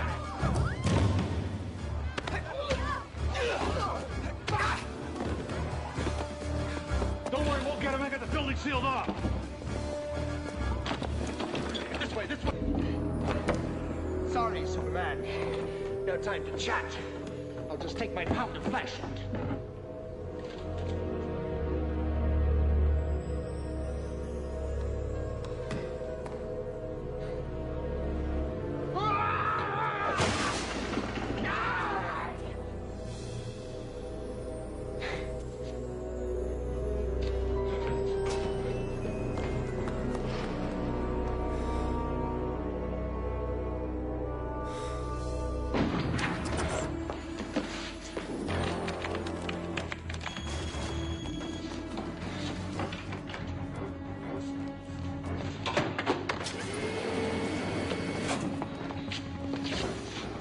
It's over, Luthor. Give it up. Lex Luthor will not live in a cage! Luthor, no! You know this is the tallest building in Metropolis? Did you? Top of the world. Oh, no!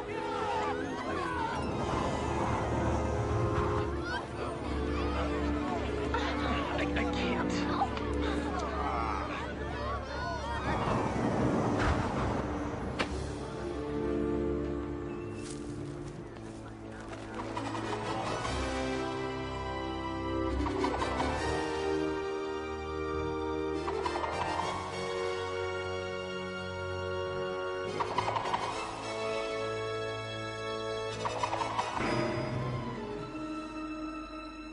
My father said to me, Get out.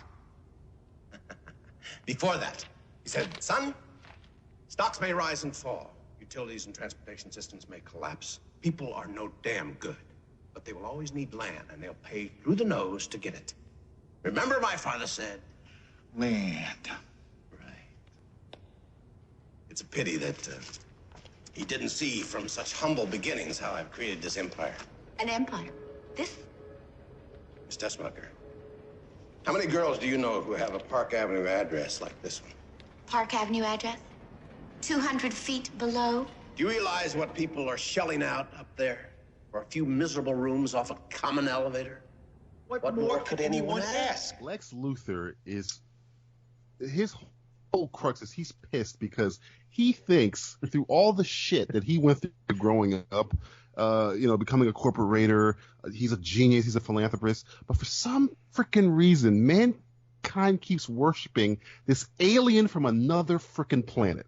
So he dedicates his life to exposing this assumed hypocrisy of Superman. He goes so far as becoming the president of the United States, ironically, to nullify Superman's efforts to take him down. I mean, this human man many times stops the strongest comic book character perhaps of all time because of his brain. Lex Luthor is a badass. I mean, not Jesse Eisenberg, Lex Luthor, but Clancy Brown. Some people Lex will Luthor, disagree yes. with you. I don't know who those people are. They're probably communists, but whatever. Lex Luthor is the epitome. Who kneecaps Superman? Lex Luthor outthinks the Boy Scout many, many times. And I mean, if you're going to go with any iteration, Injustice, he just decimates the Justice League. The guy is a badass. He's essentially like, I can't even compare anybody to him. And he kind of, sometimes you want to root against him, but sometimes he has a point where he points out that Superman, you're doing these things like destroying Metropolis while fighting your enemy, and maybe you're causing more harm than good. So yeah, Lex Luthor is a badass. And again, when you have the most iconic superhero of all time, and this is the arch nemesis of that guy, I mean, you got to have Lex Luthor this high, I think. Just as a review real quick, the comic book characters that appeared last episode were the likes of Ozymandias, Loki, Thanos, Darkseid, and Ra's al Ghul, Matthew. Now this episode we've seen Magneto and Lex Luthor. Are those two in a higher echelon than the other five that I just mentioned? Yeah, I think just because of it's hard because Ra's al Ghul, of course, his arch nemesis is Batman, but somebody else is bigger than him.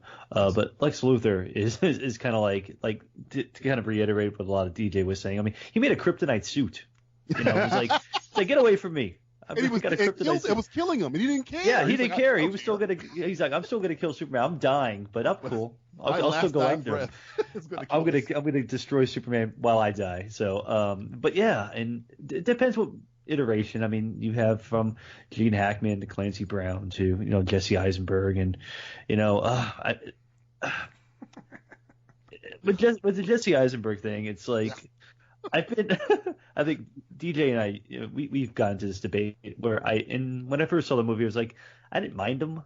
Like, he was what he was. He was part Gene Hackman, part Riddler. What he was going for at whatever point. So it didn't bother me as much as it bothered some other people. So it's kind of like whatever. He just kind of loses his mind at the end. But I don't know. Lex Luthor has always been just that character that is always one step ahead of Superman, and he's the only person besides Batman. He's the only person who likes to call Superman out on the shit.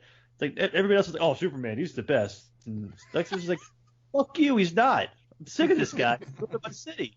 I lost my hair, damn it. Look at his hair, Scott. Look at this suit. Steve, weigh in here on Lex Luthor being a comic book character that you expected to show up on the list. Oh, I definitely expected him to show up in the list. I had him ranked actually pretty close to right here. But when I think of Lex Luthor, I think of the DC Animated Universe version, the Clancy Brown version, which was cold, calculating, hated Superman with a passion to the point that, he created the suit. He was willing to merge with Brainiac to take him out. Just a majority of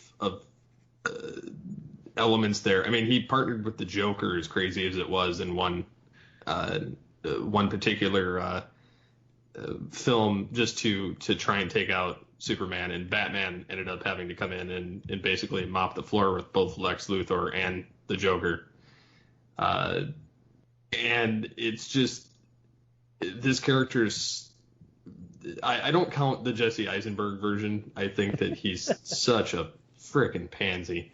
And the in that Dawn of Justice film, I won't say anything about any other renditions that may come up of him, but I'm not a fan of him in that particular film. The Clancy Brown is what I think of when I think of Lex Luthor, and just the brains alone. I mean, he's now in the comics he's a good guy in the Justice League, but it seems like everybody that's evil goes good at some point, but unless they have razor hands or something or shoot force lightning. So I mean, I definitely see him being a strong contender for this list. I mean, he's pretty much been the arch nemesis, hating on illegal aliens for 75 years. So, Dan, I'll give you the final thought here. Disagree with how high Lex Luthor is?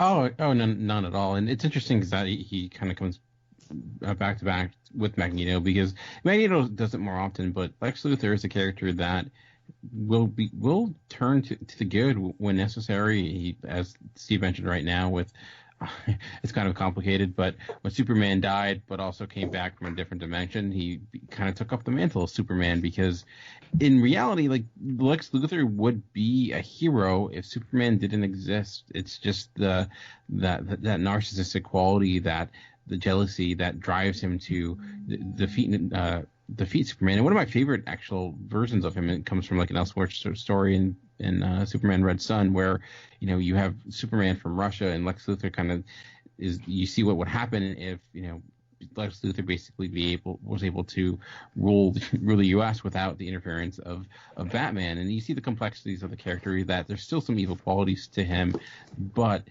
at the end of the day, he just wants all the respect from everyone, and as long as he gets that, he's fine. So as long as you give him everything he needs, he won't bother you. But you give him everything, ever. Give me everything you will worship me. And it's interesting too, because he's also a character he's changed throughout time. He was originally just kind of your generic mad scientist character.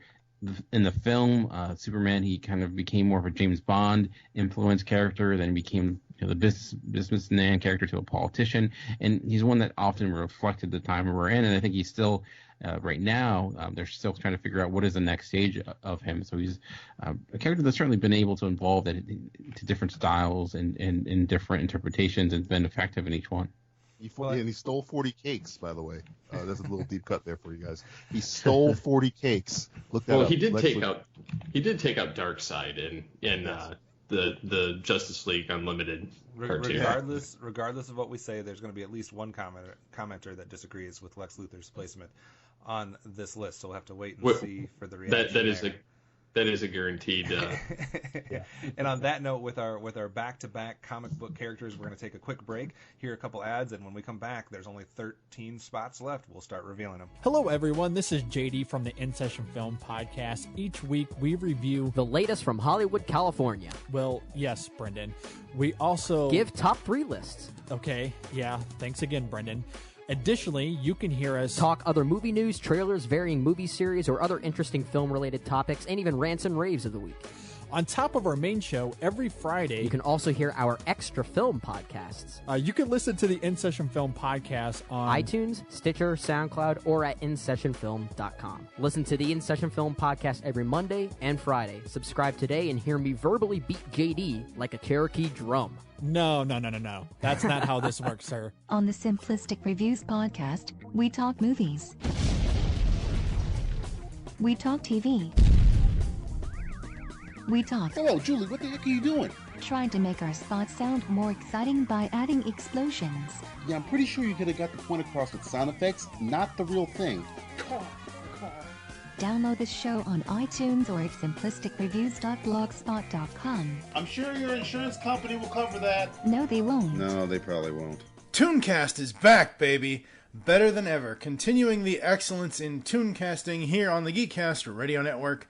When we started 9 years ago, the goal was to reach 100 podcasts. We did that, and the show was over.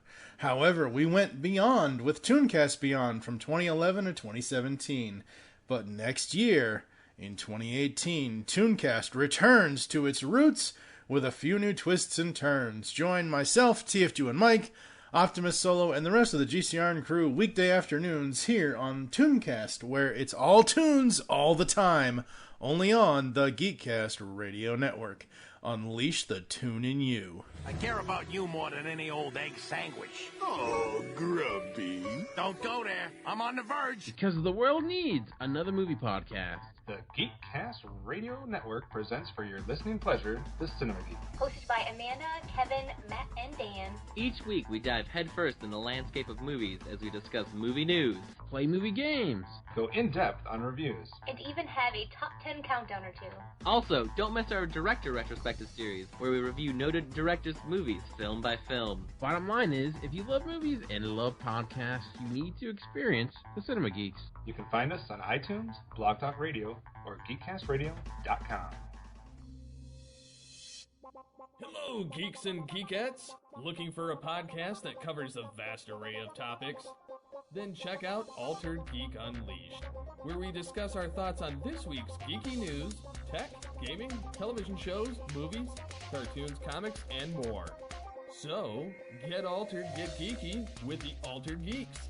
Every Friday on the Geekcast Radio Network. All right, thanks for sticking with us. There's only 13 spots remaining in the countdown, so I know some people might be getting nervous because you know that stat that I gave you at the beginning that said that 80% of the contributors had not seen their number one yet?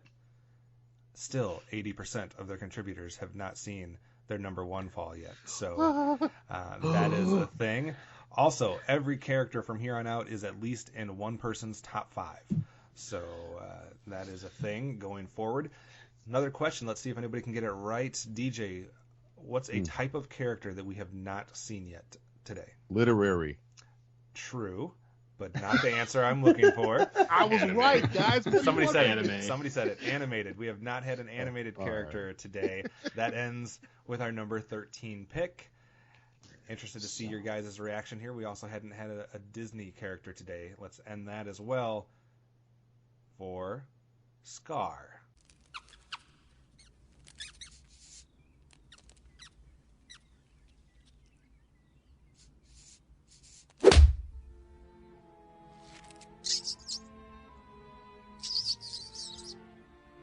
Life's not fair, is it? You see, I shall never be king. And you shall never see the light of another day. And you...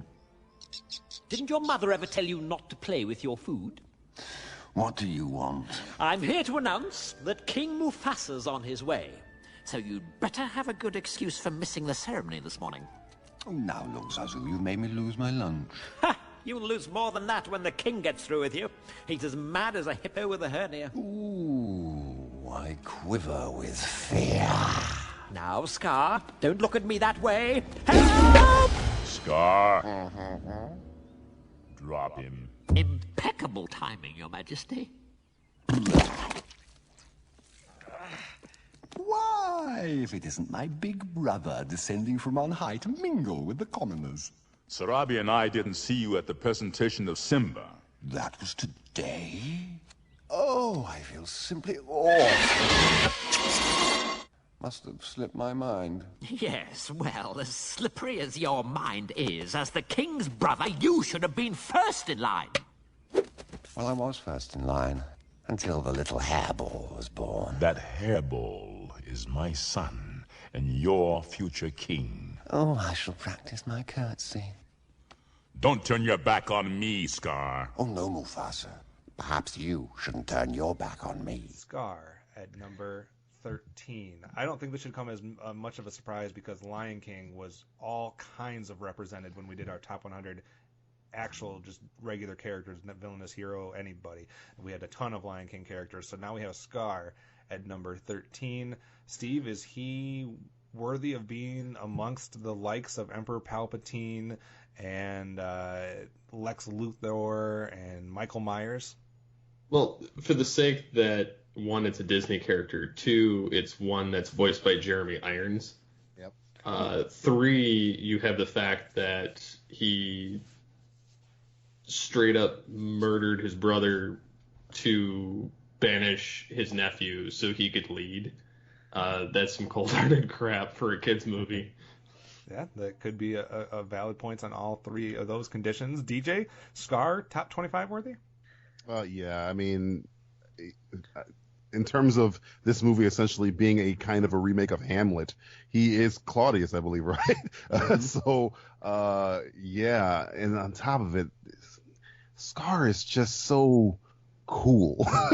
And, I mean, it is Jeremy Irons, who is a badass, and ironically, a character in a movie that he's in kind of gets his comeuppance the exact same way Scar does that he was just in. So, but yeah, Scar is awesome. I like just the way he kind of manipulates that situation, but it's sad because he does all that stuff to become king, and then stuff just goes to shit. He's not a good king. It's like, damn, I was kind of, I thought he was kind of have a different kind of rule, because when Commodus becomes king, stuff kind of goes to shit, but like Rome doesn't turn into a wasteland. So yeah, Scar is awesome, and I mean, Lion King is most people's favorite Disney animated film of all time, and if that's the case, like you're saying, you're gonna pick the villain out of there. Another thing that helps Scar get this high on the list is he was on 68% of the list. So everybody from here on out is on 60% or more, except for one character. So there's only one lower than that. 68% of the list. Matthew, what do you think of Scar showing up here in the top 25? One thing. He had a group of hyenas goose-stepping like Nazis. See, Not only many Matt can bring this up. Characters can say they did the same thing. Pretty impressive. No, but in all seriousness, folks.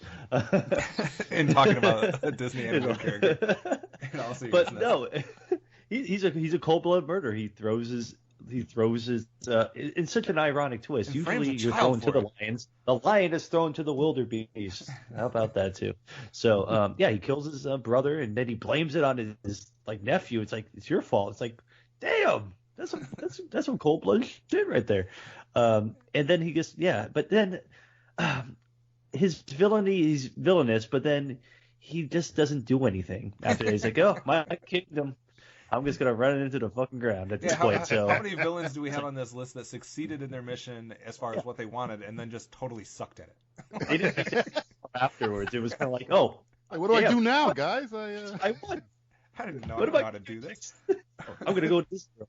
I don't know. Another interesting, I mean, obviously, again, doesn't hurt that Jeremy Irons is doing your voice as far as villains go. But Dan, if there was one spot for a Disney character or one spot for an animated character, not saying that there's not more, but if there was only one spot for both of those things, is Scar the most deserving to take that spot? I don't. Oh man, I feel like I've been super negative this podcast. I don't like for the spoiler alert. This is the one character that I was talking about that Dan doesn't have on his list. So the rest are on his list. To clarify, I think I would rank Lion King as the best Disney movie. It was when we did our animated countdown, it was like number 2 on my list. So I think it's a great film. I think he's a great character. You're talking about the greatest villains of all time, and just looking at like the gamut of villains from the Disney world, I guess killing puppies to me is just more evil. Even I guess killing your brother is pretty bad. I'm not gonna lie. Dan. Yeah, true. But I guess at least Cruella de Vil, when she killed the puppy, she did something with them. Yeah. Waste not, want not. Waste not, want not. I always say. I mean, so I don't know. I think Scar is certainly a good character, but I don't know if I would top 50, sure. But I don't necessarily think I would put him this high. Like I think Michael Myers is much more of a villain, or so I would even say Emperor Palpatine. But I'm really surprised by Scar being up this high. That really kind of shocks me.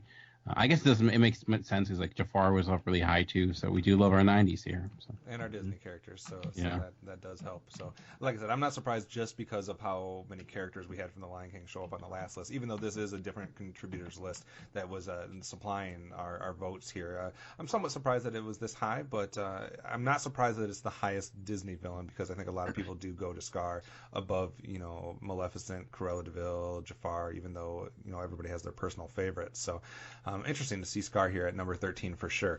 On 64% of the list is our number 12 pick, and I can't wait to hear the discussion or the rant that DJ may go on with this one. Just a preemptive strike maybe as to subdue any commenters from their opinions. Let's go to number 12 from a film from 1988.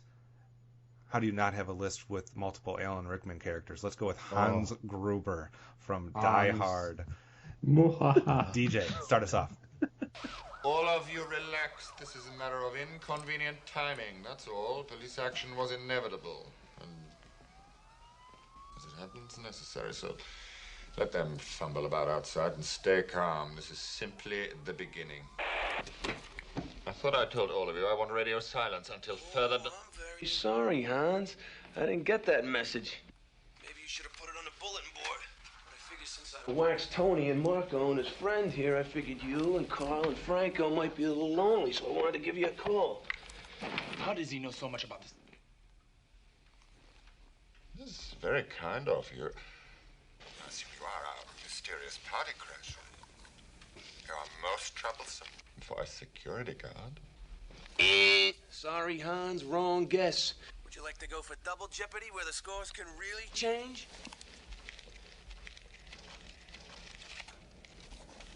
These are very bad for you. Who are you, then? Just a fly in the ointment, Hans. The monkey in the wrench. A pain in the ass.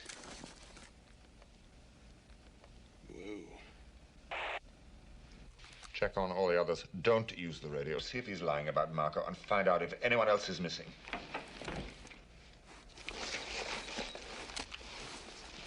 Mr. Mystery Guest. Are you still there? Yeah, I'm still here. Unless you want to open the front door for me. No, I'm afraid not. But you have me at a loss. You know my name, but who are you? Just another American who saw too many movies as a child. Another orphan of a bankrupt culture who thinks he's John Wayne, Rambo, Marshall Dillon. I was always kind of partial to Roy Rogers, actually. I really like those sequin shirts. Do you really think you have a chance against us, Mr. Cowboy? Yippee-ki-yay, motherfucker. Hans Gruber, for a certain person that doesn't think Hans Gruber is a villain or good or relevant, Hans Gruber is essentially Danny Ocean if he killed people. Okay, he's an exceptional thief, and he's such a great character. They had to give him murder. They had to change scenes and make him kill people because in test audiences, people loved him. They loved him. We got to make him even more villainous. And just the fact that you got John McClane, one of the greatest heroes of all time, his antithesis, where you're almost, it's like the cat and mouse game they're playing. Alan Rickman, this is like, I think this is his first American movie. It's like the best fucking role he's ever had in his life. And the specter of Alan Rickman's character, Hans Gruber, even carries over to Die Hard with a Vengeance, where they had to get Scar to play his brother. Yeah, back to back. Back to back. So Alan Rickman, I keep calling him Alan Rickman because that's why I don't look at, what's his name, Snape. It's Alan Rickman to me will always be Hans effing Gruber. I mean, this is a villain that, murder is almost like a thing he does to get his goal. It's not even like it's not even registered to him. People in most movies, the villain of that film would have been Carl, but Carl's just a tool for Hans Gruber to manipulate. Estevan Fista, shoot the glass. He doesn't really give a shit about people or the FBI or John's heroics. He just wants his 30% on the beach. That's all he cares about, and he's so fucking entertaining. He's so diabolical and smart. He figures out that fucking Holly Gennaro is married to John McClane by just using like the sixth sense he has. Hans Gruber's awesome. And if anybody has a problem with Hans Gruber, I live in Pembroke Pines, Florida. You can drive your fucking ass in a car, I've seen plane. Come meet me, and we'll have a long, thorough conversation about how you're fucking wrong. Hans Gruber is the shit. I don't know. That might be the most impassioned defense of a character that we've Hans seen. Gruber isn't relevant. So far. Man, I don't want to go there. I have nothing to add to that. That was awesome. Also, just for the sake of me pointing it out, the first character today that has been on somebody's number one, this was Kevin Wrightstuff's number one pick. So that's the first one of those to fall. So 76% of the number ones remain to drop on this list. Also, everybody from this character on out is in somebody's top 3, except for one. So we're getting more and more close to the big numbers here. Dan, any comments on Hans Gruber, or did DJ sum it up? I would say the one thing that might go against him is the fact that he does kill an 80s yuppie character, which almost makes him a hero. So there will not be a fall. Which I could see why, like, when you did the test audiences, they're like, yeah, I'm kind of rooting for that guy. So, but no, I think yuppie scum. He's probably one of the first villains that I probably ever fell in love with as a character, watching Die Hard. And Die Hard doesn't become the action film that it is without a villain like Hans Gruber working the way he does. It's what set it apart from other 80s action films that just really had, think of Commando. Who's the villain of Commando? Most people can't answer that question. Bennett. And you have to say it in that way to make it close to villain. Bennett. Awesome Steve Bennett. All right, let's move on to our number 11 pick. The only pick in this top 13 that's not in at least 60% of the list. He's only appeared on 56% of the count of the contributors list. So why is he here? Because 28% of contributors had him in the top 10. 28% of people had him in the top 10. We're going to another comic book character. Number 11, Dr. Doom. Dr. Doom. Matthew, start us off. Why is Dr. Doom more worthy than Lex Luthor and Magneto? Well, DJ and I were talking about this during the break. Should I tell him about the Luke Cage story? Luke Cage, go ahead. I think it makes Luke Cage sound like the villain, to be honest with you. Well, it's true. Okay, I'll bury the lead for the time being. Well, he's the dictator of his own country. Right. He was Sorcerer Supreme at some point. Yeah. He's got a badass mask. He is the arch nemesis of probably the most iconic superhero team in all of comic book history. He's got a dope green coat or cloak, should I say? He's got an army of Doombots. Damn, what am I missing here? Yeah, he's a badass motherfucker. That's what he is. And there really isn't much else to say about Dr. Doom. He's a despot. He's got Dr. Doom. He's got a PhD in Doom. PhD in Doom. That's what he is right there. Dan, is this the upper echelon that we're talking about here? Is this the top of the cream of the crop of comic book villains? If you're doing a Mount Rushmore of Mount Rushmore. Did you say DJ or Dan? I'm sorry. Dan. No, it's you.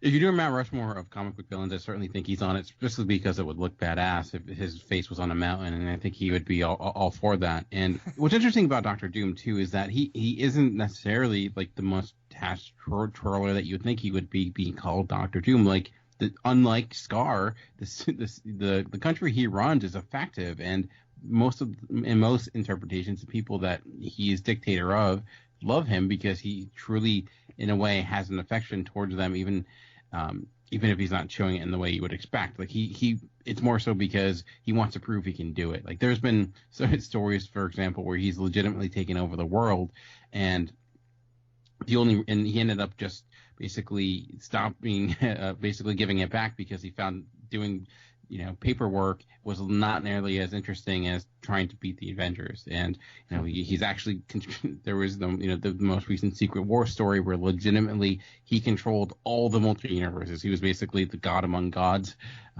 but he was able to come out of that. And so I always find him a very intriguing character because he can outsmart gods. He can take the power of Silver Surfer, who is a cosmic being, a trillion times more powerful than he ever can, but he's just so intelligent. And he's also got a really great relationship with Mr. Fantastic as well in their dynamic. So there's a little bit of Lex Luthor in the way they portray each other, but I think Doom isn't necessarily looking for affection. He's just the ultimate narcissist. Like, one of my favorite moments is when in comics, it's actually when like he meets with Black Panther, and Black Panther is able to tell that the bot that he sends out isn't Doom because it wasn't perspiring like you would if you have the mask on. And he's like, oh, I see that my perfection has gotten away from me. Just like, yet again, I have to build perfect robots. That's the only reason that you're able to see it. Like, he can't admit he can't admit that he's wrong, basically, and I always find it kind of fascinating as a character. So, yeah. All right, DJ, just missing out on being in the top 10. What do you think of Dr. Doom's placement here at number 11? Oh, man, Dan is bringing up some great moments, and I remember a couple.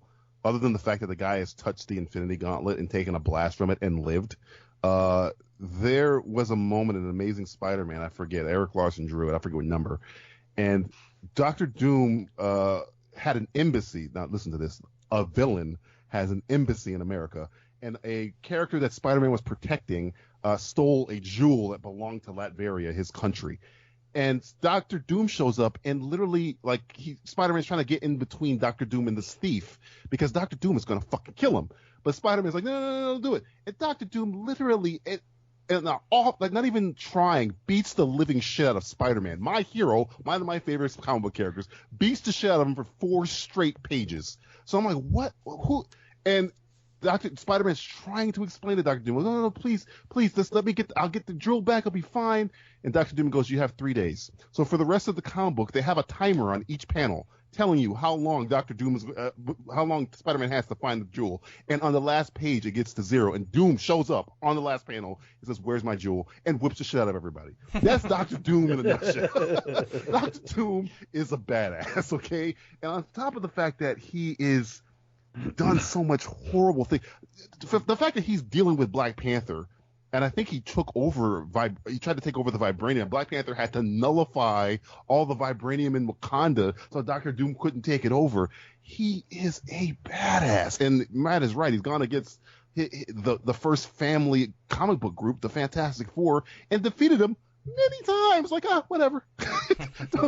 Reed Richards, whatever. I got you. Thanos, sure. Mephisto, whatever. Doctor Strange, I'll take your title. I mean, the guy is a badass. And Dan's right. If there is a Mount Rushmore, I can't think of a bigger villain, just in terms of accomplishment, villainy, character than Dr. Doom. Interesting, too, that I'm going to read off the rankings for this one because I think it's interesting that it's a very short range as far as where people put him. And again, second character back-to-back that appeared in somebody's number 1. Fridley Sent from the Cinema Geeks had him at number 1. We had a 2, 4, 4, 6, 6, 7, 8, 15, 21, 22, 28, 28, and the highest anybody put him was, or the lowest anybody put him was 37. So crazy. Everybody, that voted for him rather high. Any last thought on Dr. Doom before we move on to our top 10? I think what might hurt him for some people is the fact that when he's been in film, it's been depicted so poorly. Bad.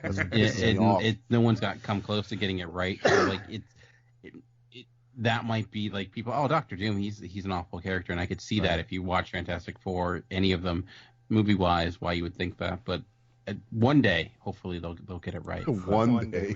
One day. But it still doesn't seem like it affected him too much if his rankings were so high. I mean, maybe that one, maybe Julian McMahon was number 37. Credit to the contributors of being able to see past those movie depictions and see the comic books and the cartoons.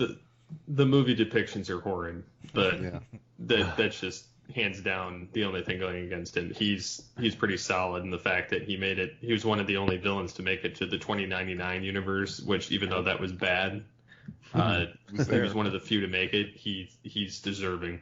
Yeah. All right, just a quick update before we start revealing our top 10.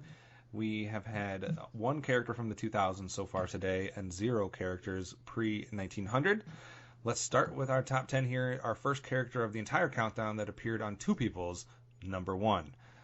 We are going to go to a character that originated in a 1968 film, and that would be HAL 9000. Our first entry into the top 10, HAL 9000. Dan, top 10 worthy? Oh yeah, 100%. I mean, it's interesting to consider the fact that HAL 9000 is a character that screen time is probably rather limited compared to many other film characters that we've talked about. But they're, it's 2001, and just the slow build up of that character, what it represents, and the small little hints you see in the turning point of HAL and what it means. You can write a thesis, I think, on just what HAL, why he does what he does, what the film gives you to determine, like, why is HAL becoming this, turning on man in the way he does. Like, there's this opening sequence where they're playing chess and he makes a wrong move, which seems out of character, but it's kind of like this early sign that something is not clicking the way it should. So just that voice or recording or whatever you want to call it, just the coldness of it, I won't open the pod bay doors. It's probably, if you're looking at characters like the Terminator and things like that, no doubt they were directly influenced by someone like HAL. All you need to know is I cannot stand that film, and I still have HAL 9000 in my top 5. So I still put HAL 9000 in my top 5, but I also had Big Brother in my top 10. So maybe it's just something about that type of character that kind of just takes control or is always watching and that type of stuff that I think is very villainous. But number 1 for pop culture case study, number 1 for following films. DJ, did we get HAL 9000 right as far as being in the top 10? I think he might be a little high, but I'm not like angry about it. I can understand him being here. I think I would have had him a little bit lower. But when Dan was talking about that chess match, I've read articles. That's because there's many articles about that character as a tribute to how great he is as a villain.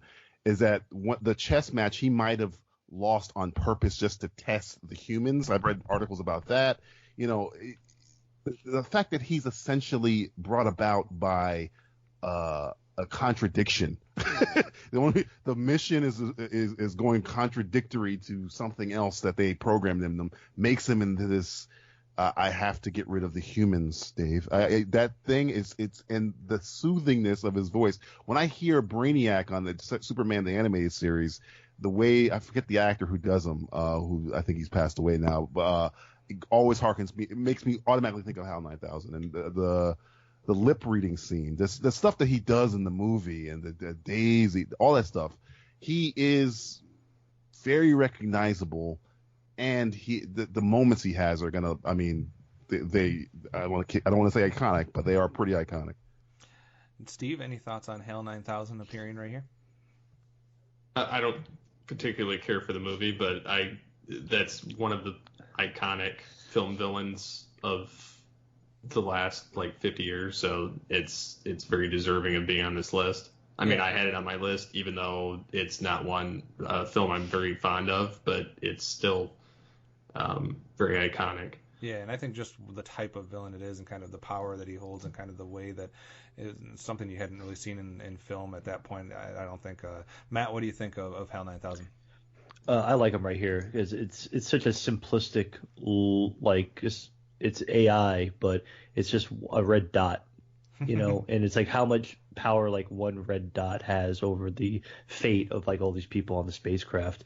It's just kind of one of those amazing things, how much you can do with just a soothing voice, a red dot, and basically just AI. Of course, we're always afraid of AI running amok and becoming smarter than humans and everything. I think that's probably one of our greatest fears, is something that we create turns against us. It's kind of the same thing with Frankenstein and the monster. It kind of you create something, you're like, oh, this is pure and this is going to help everybody, and then it's somewhere along the line, so a wire is not correct, or a protocol wasn't put in correct, and you're left at the mercy of something that is a program, and the program has been written by something you don't understand almost yourself. So it's scary. It's scary that we kind of live in that kind of this time now where we're so reliant on technology, where Kubrick and the book before that was kind of this is going to happen one day. You guys are going to be fucked. So it's just a scary kind of look into how the future is.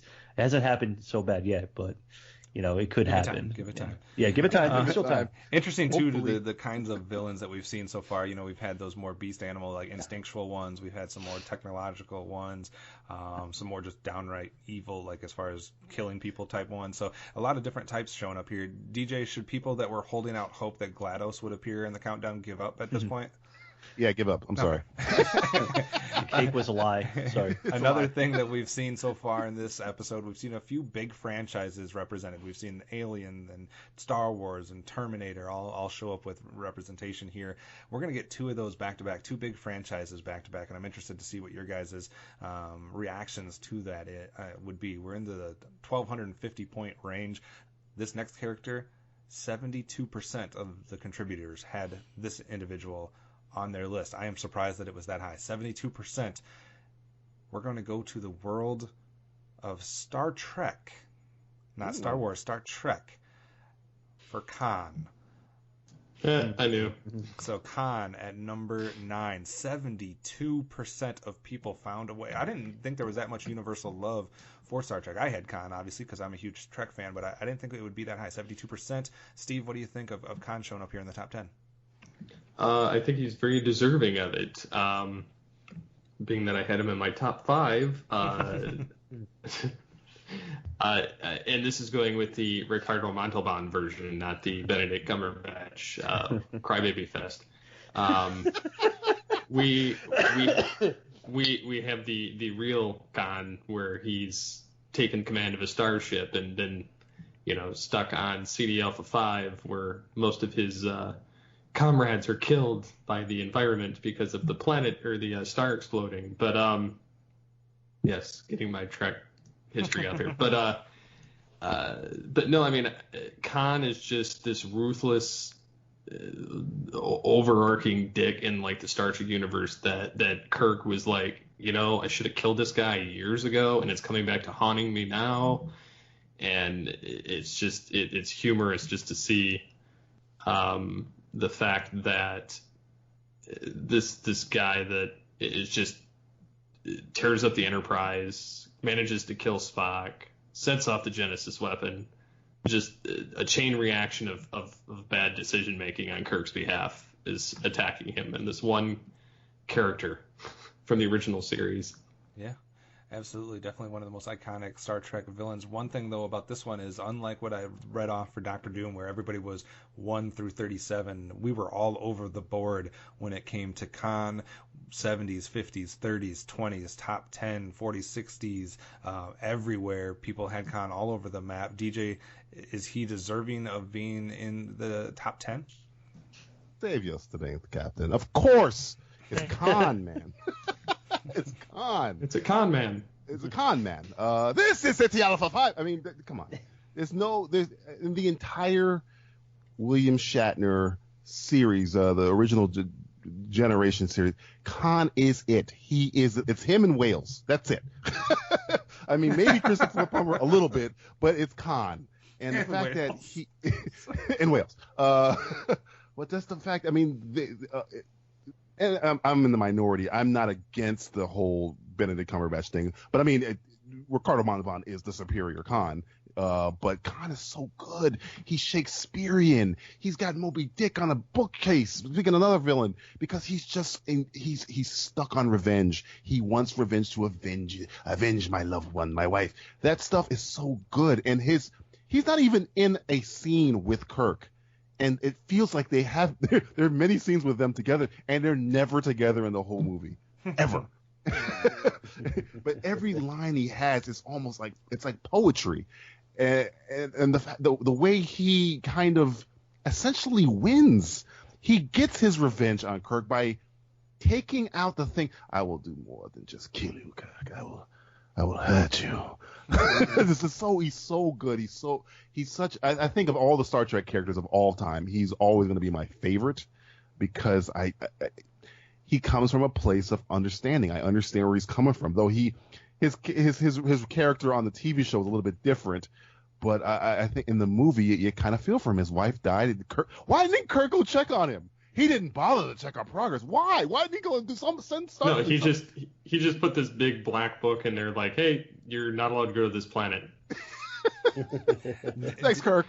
Dan, real quick, curious if you might be on the other side of the coin here and thinking this might be a little too high, or is this something where, like we saw with Doctor Who, where if you have kind of a fan favorite or a cult following for a certain franchise, where the best villain in that franchise is going to be vaulted a little bit higher on this list? I think it's a good placement. I mean, I am not the Star Trek expert. I've only seen Star Trek 2 once. So, but if you're asking, people, if you like myself, who's not well versed in Star Trek, or really anyone, when they think of Star Trek villains, it's going to be Khan or science fiction villains in general. Obviously, much of that due to the iconic line from Shatner and perhaps his career best acting moment.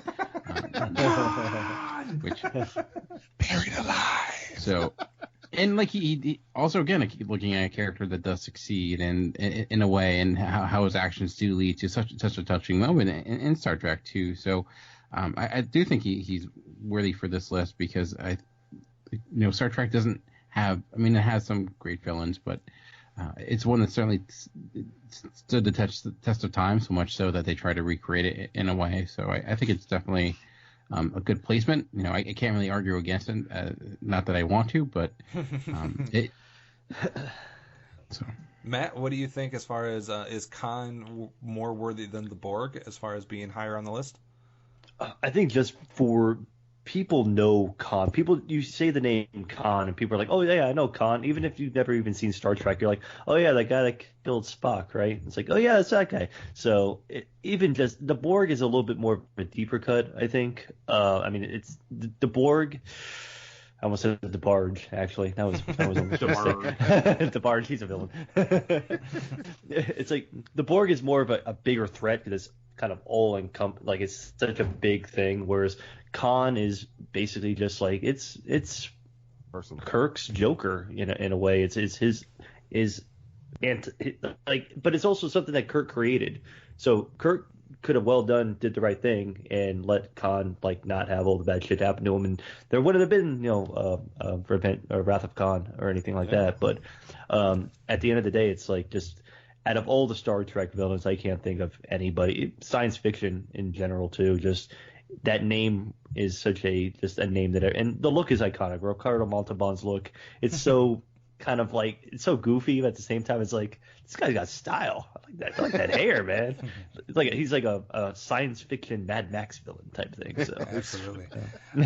So at this point, still 64% of contributors have not seen their number one fall yet, and we're down to our top 8. I said back-to-back franchise picks, and here's going to be another one. Appeared on 68% of the list, and 24% of contributors had this character in their top 10. Amanda might be a little upset because this was her number 2 pick. We're going to go to the world of Harry Potter and Voldemort for our number 8 pick. I said the name. You're damn right. All right. Voldemort here at number 8. Dan, we'll start with you here. Harry Potter's first representation here. There's a lot of villains in Harry Potter. Is this the most worthy one, obviously, of being on the list? It's tough, because I feel like a lot of people, in a way, maybe it's more memorable when the villain isn't necessarily a villain at the end. But I love Voldemort as a character. You have such a huge build up to him. A few books worthy, a few movies worthy to him actually coming on the scene. And I know a lot of people, and I think it was even happening in some of the comment sections and Facebook matchups we had, would always make the comment that he can't be that effective of a villain when he can't even take over a school. And I get that, but I think ultimately, obviously, you're dealing with a children's book, but I just find him so conniving, and he does feel like a threat. Like they built it up so well when he actually does come out, and you see him for the first time. Because I saw the films before I read the books, it was such a satisfying thing. And Ralph Fiennes, his performance is fantastic. Like the cackling, there's such a there almost a sense of humor to him as well. It's in the look, like snake-like look. I don't know. I find him. I know much more of an impressive villain than I expected for a series like Harry Potter. I know it gets kind of weird when you're looking at some of the, when you look at his his final demise and the weirdness with the wands and whatnot and all the magic behind him. But I think he's certainly deserving. He might be up a little too high. I could see that, but there's certainly plenty of Harry Potter fans out there. So. Matt, Steve, does it get any more villainous than combining a wizard and a snake into one character? Meh.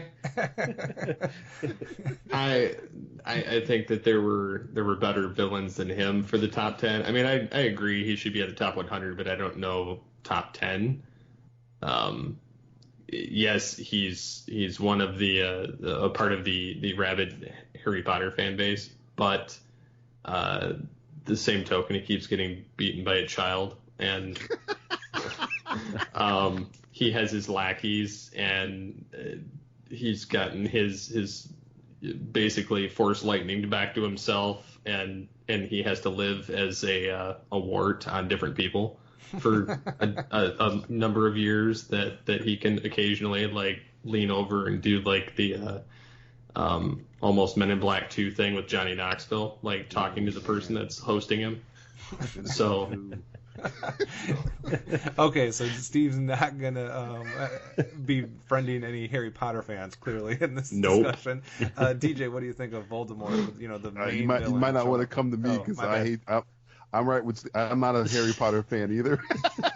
No, but I mean, not being a Harry Potter fan, I don't care about that stupid kid.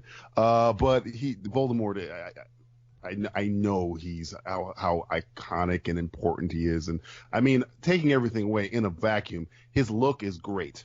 Just as a scary, almost too scary for a kids movie villain.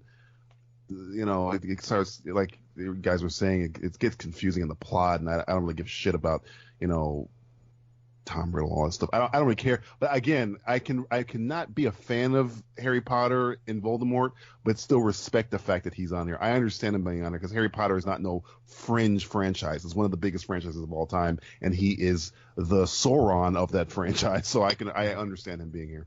Only 4 of the people that voted for him did not have him in the top 30. A lot of people had him in the top 11, 12, somewhere in that range. Matt, last word on Voldemort. Is he worthy of being mentioned today?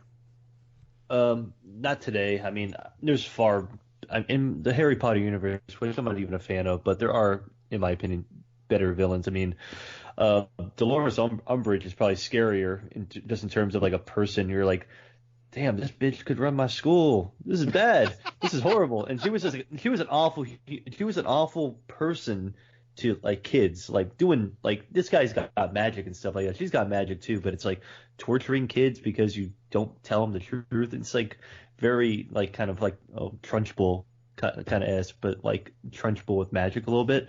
But yeah, the look is great. But you can argue like Bellatrix Lestrange is probably more evil than him. She killed like probably one of the more beloved characters in that entire series as well too. But yeah, I mean, I don't know. Like you said, DJ, he's like the Sauron of the entire series, and Ray Fiennes is great, and I love the look. I love his like very snake voice and stuff like that. But overall, I mean, there's villains I would put above him in that universe alone, but he is the big bad. He's as Dan's put it earlier, the end boss to everything. So all right, you got to put the end boss in there. Programming note: anybody with a problem with the conversation on Voldemort, please direct your responses to Simplistic Reviews and Steve. Come at me, bro. Phillips. Come at us. Come at me, bro. Avada Kedavra, bitch. All right, let's move on to our number 7 pick.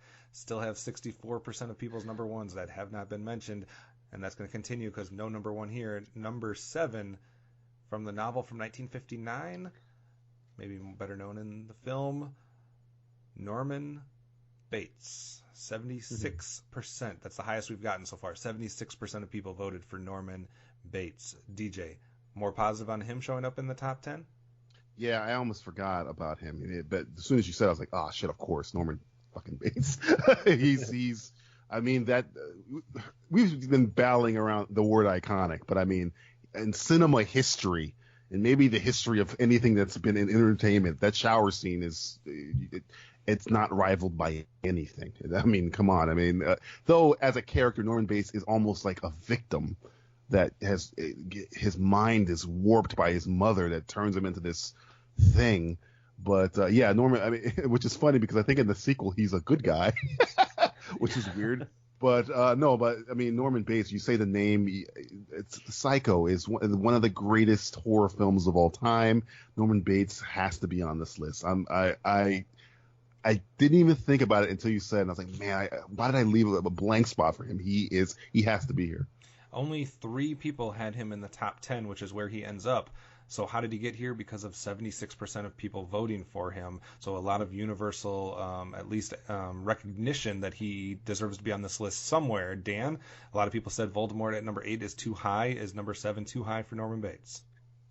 No, I don't think so at all. I mean, you think about it at the time, just the edginess is maybe not the right word, but the fact that you had a character of that nature and, just the dark places he goes. I mean, beyond just the murder or the relationship with his mother, or if you want to even call it that, it's just the insanity of that character. It's so just disturbing. And and of course, we're all talking about the Vince Vaughn version, right? That's what I'm assuming. Yeah, of course. The only version. The only version. Yeah. But I think it's a type of personality that we've seen try to be replicated many times after that. But it's just, I don't know. We talk about a lot in this when it comes to villains that scare you. And I think it's hard not to be scared of the person that you're kind of trusting. And I think it makes you kind of worried. Anyone who's ever went to like a hotel that they didn't really want to stay at but got forced to, that you're like, you're worried about having a Norman Bates type of experience or something of that nature. But yeah, I think he's certainly one of the most important characters in all of Hitchcock's history as a filmmaker. And considering Hitchcock is one of the greatest filmmakers of all time, I think it makes him eligible, top 5 worthy, top 10 worthy for sure. All right, so that is Norman Bates at our number 7 pick. There's 16 contributors that have not seen their number 1 fall yet, and there's only 6 spots left. Number 6, we're up to the 1,377 point range. This character was on 64% of the lists, and it is our first character today that predates 1900. Number 6, one person on the panel is number 1, Count Dracula. Dan, your number 1 pick. Are you upset that he's not higher, or is top 10 good enough for you? I think top 10 good enough for me. It was honestly really hard, deciding who I was going to put as my number 1, just because there's so many great villains, and I think the reason I put Dracula as my number 1 was because you look at characters that have stood the test of time. There's not many that have done it to the level of a character like Dracula. There's been so many interpretations. There's characters that have been replicated, but he kind of has a whole genre, a whole type of story that is based on Dracula. Everything from Nosferatu to all the vampire movies we get today is because of a character like Dracula working. And it's timeless. His design, a lot of the lore that's built around him, all the little aspects of his character, kind of has informed much of that going forward. And it's kind of interesting when you look at why did that character exist? Where does he come from?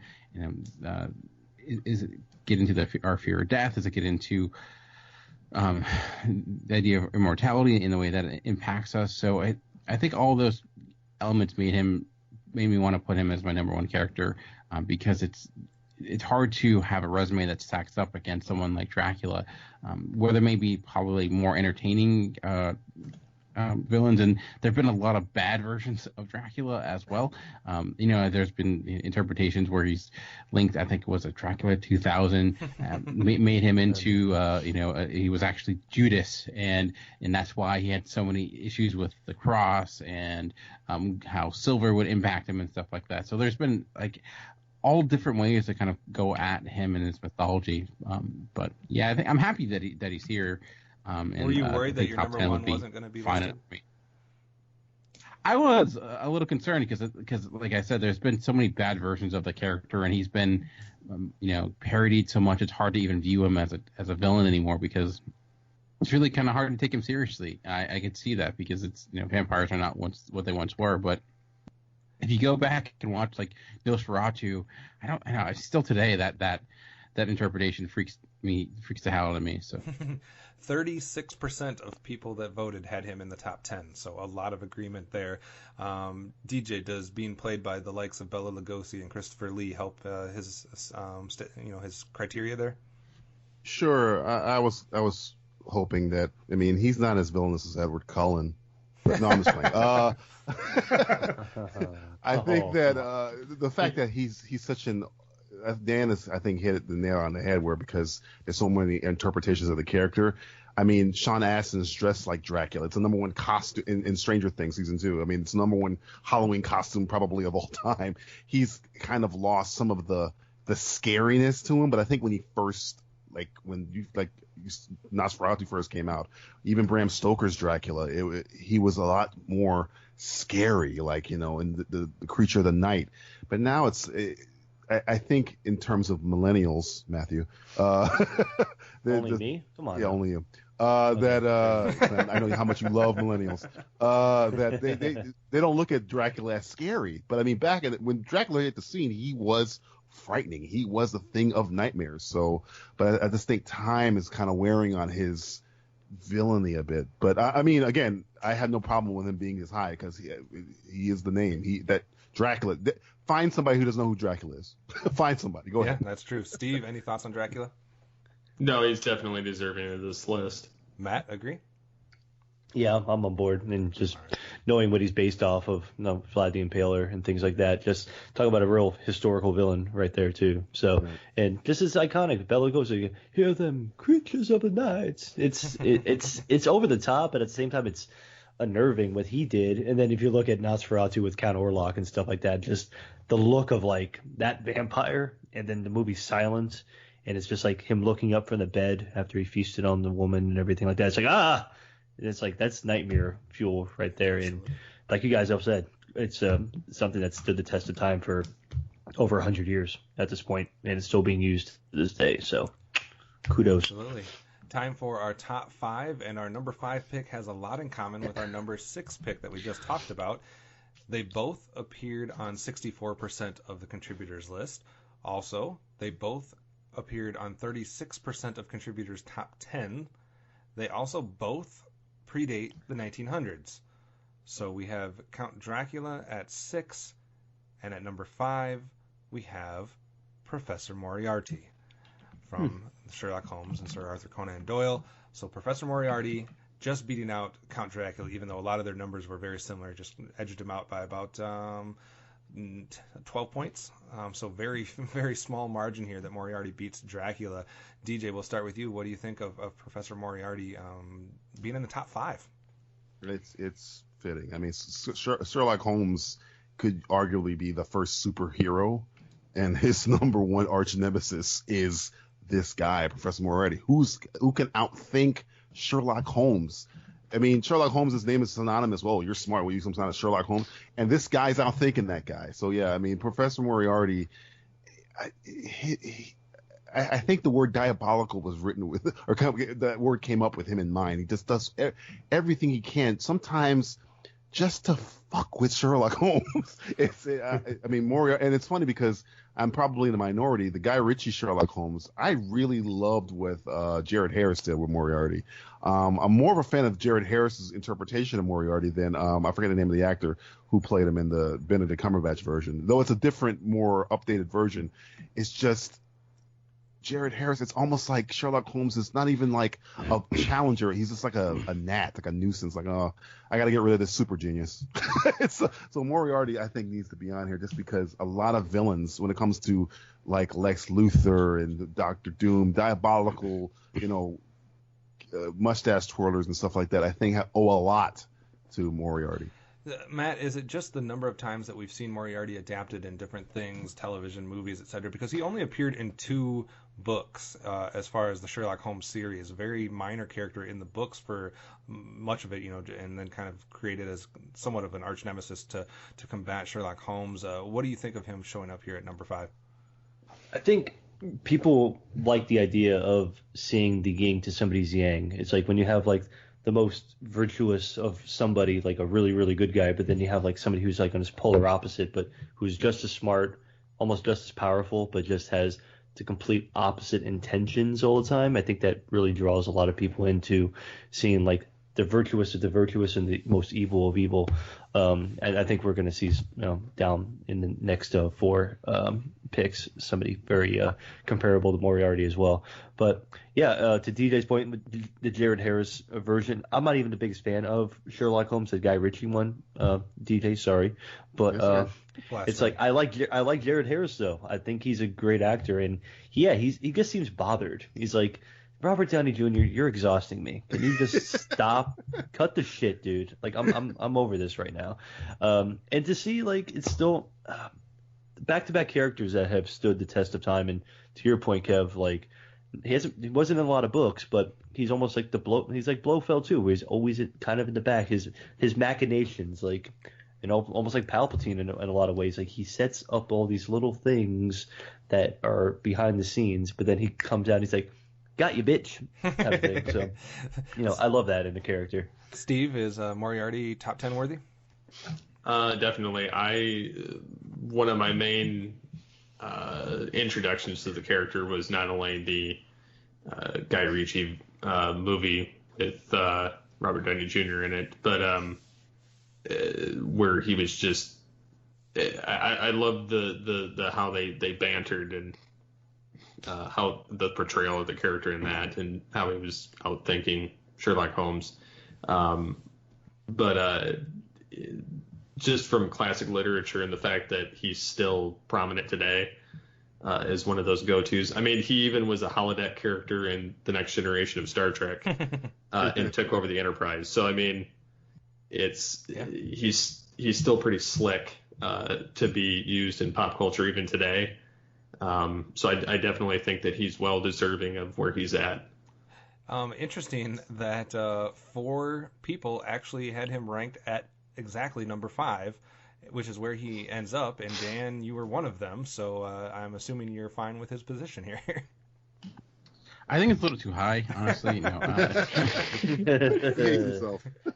No, I mean, like, yeah, I'm completely fine with it because you think about, Sherlock Holmes is a great character, and to be a character on his level, you need a great nemesis, and that is Moriarty. And I think it gets into the idea, maybe even originalizes the idea of being the arch nemesis. And a lot of these characters, every time you had a hero, you need someone to connect them to, and that started perhaps with Sherlock. So, and also, he's a character that is, there's something about a villain that is not necessarily one of great power, but one of great intellect. That's far more interesting. So I definitely think he's super deserving. I think we might get a lot of agreement on this one because 4 people had him at number 5, 3 people had him at number 6. So we're right in there. Let's go to our number 4th pick. Let's leave the pre-1900s and go back to the 1900s here for a character that first appeared in a novel and then a couple different films. Our number 4 pick is on 76% of the contributors' lists and on 28% of the top 10s. We'll go with Dr. Hannibal Lecter for our number 4 pick. Dr. Hannibal Lecter. Not on anybody's top 1, though. DJ, you are the highest ranker at number 2, so we'll start with you. Hannibal Lecter is tough for me because I like him. He is so charismatic. I'm talking about Anthony Hopkins. Yep. And smart and calculating, and I root for him. He's kind of the hero of his own entitled Hannibal film. That's how much I like. The reasons for doing the despicable things he does is what kind of is the thing that makes him villainous because of the petty nature of his reasoning. I mean, he slaughters and feeds on the rude.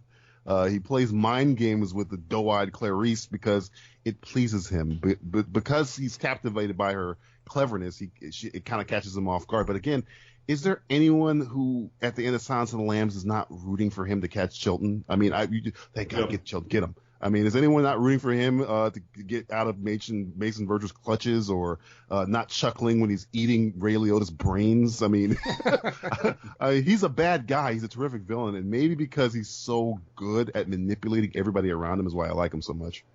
All right.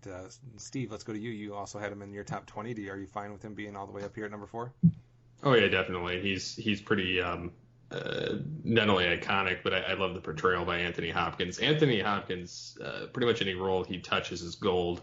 And then just the fact that he's this sick, demented, yet intelligent, charismatic individual who's playing the field from behind glass for part of the film just speaks volumes of his intellect, and the fact that, you know, he talked the one guy into eating his own tongue, and you know, and you know, he managed to escape prison and basically stuck it to Chilton, even though he didn't kill him. But it's just that we know interesting. Yeah, that we know of. He left Barney alone. Yeah. Not the purple dinosaur.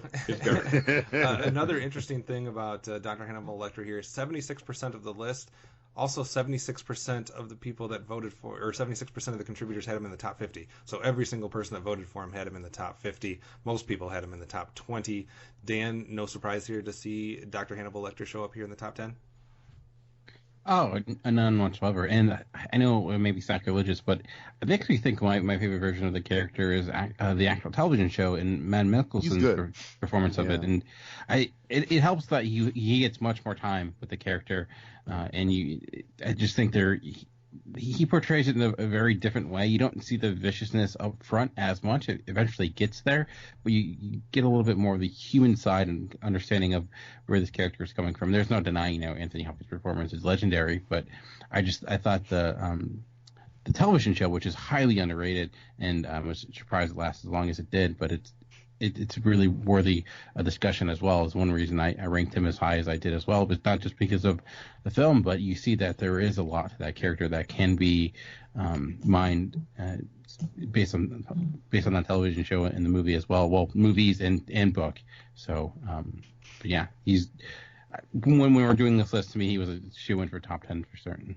Mikkelsen won me over because at first I was like, I don't think he's because you're right, he's completely not Anthony Hopkins as Hannibal Lecter. But after like the first season, I'm like, you know what? I think he's kind of growing on me because he's more of a sphinx. I think he's not. Hopkins wears the pleasure of being Lecter all over his face. He's smiling. Mads Mikkelsen's you don't know what he's thinking, which makes him even more scary and dangerous because you don't know, is he going to kill me right now? I guess he's going to kill me right now. You have no idea when he's going to, flip out or do something. So yeah. Interesting too, like I said. Well, Matt, first off, agree or disagree with Hannibal Lecter being in the top 5? No, I think he's one of the most iconic, because not even villains, because characters, and Anthony Hopkins' portrayal is some of the best work he's ever done, some of the best work I've ever seen. And yeah, going back to Matt Mikkelsen, it's interesting seeing, because when I first started watching Hannibal, like in the first episode, you couldn't understand a word he was saying. It was like, whoa, this is gonna be I'm in for something here.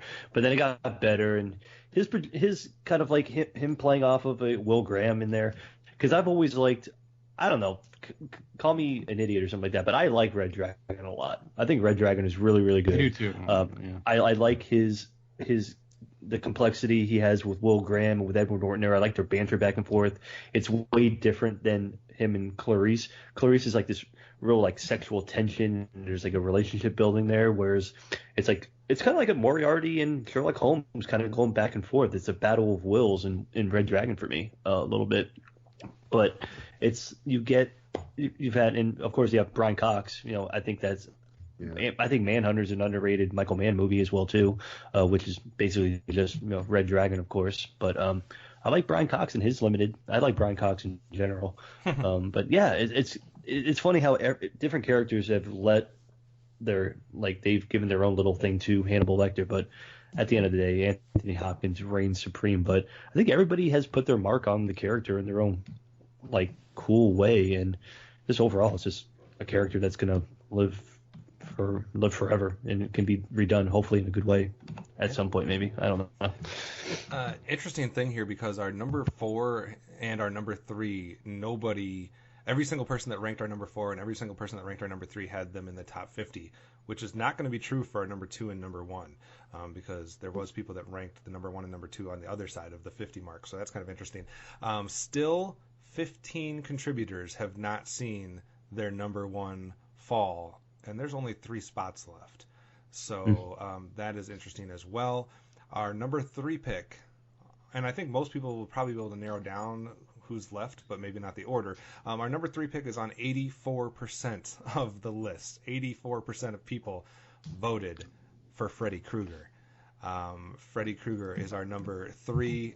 I am the only one that had him at my number 1 because I don't know of a scarier character in my world because I don't like horror films, and he is why. I saw this way too young, and I didn't like horror films after I saw this. So I need to go back and give him another chance maybe, but I don't want him in my nightmares or in my dreams. So Freddy Krueger was definitely my number 1. I was not expecting to do that going into it, but as I was kind of boiling things down and trying to rank some of these guys, he just ended up as my number 1, just from the scare factor, I think. DJ, what do you think of Freddy Krueger being at number 3, and is he the last head on the Mount Rushmore of horror villains?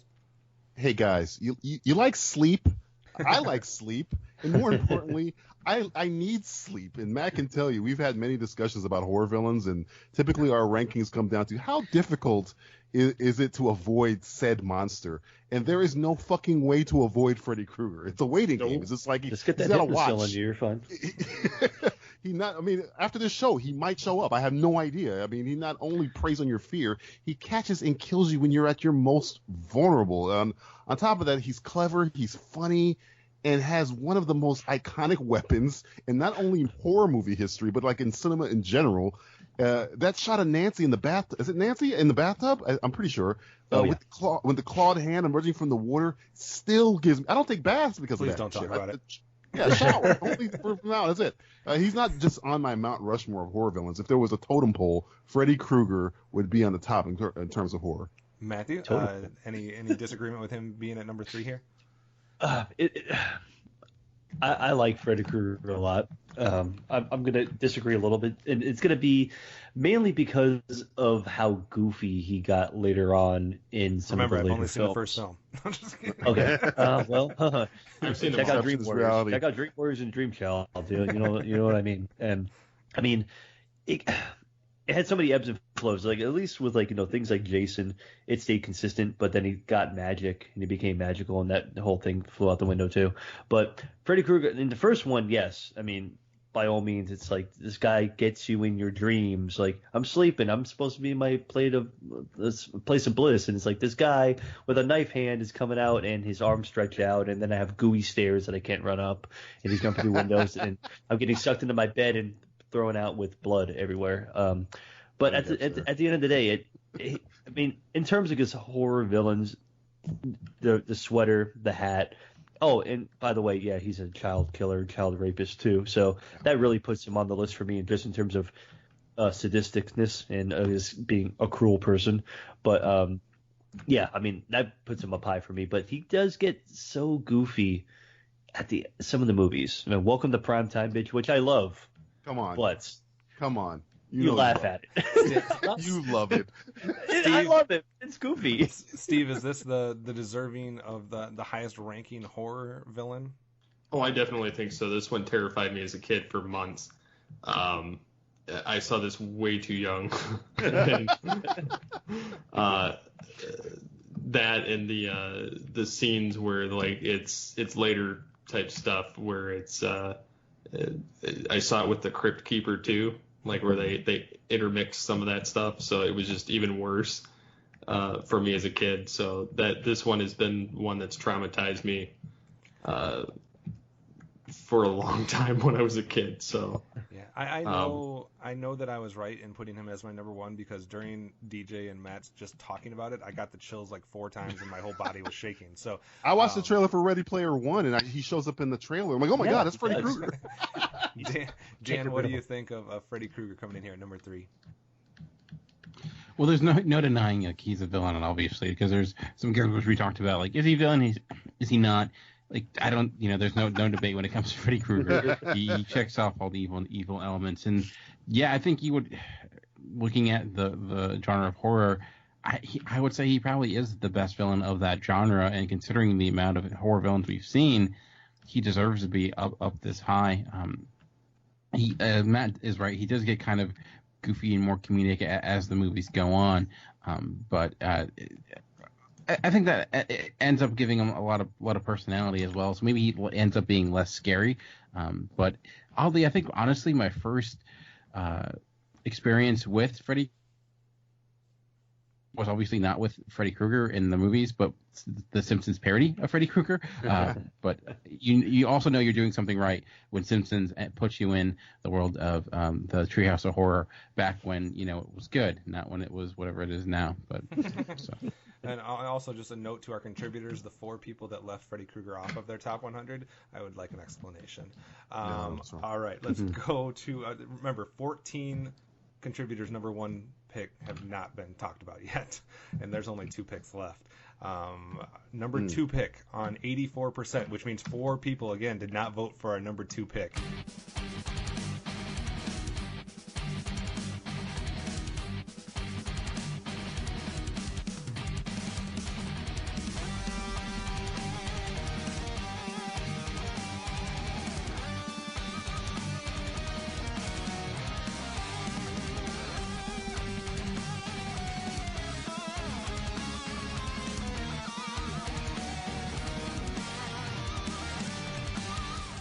Impressive. Most impressive. But 60% of all contributors had this character in their top 10. On 3 people's number 1 pick overall, Darth Vader at number 2.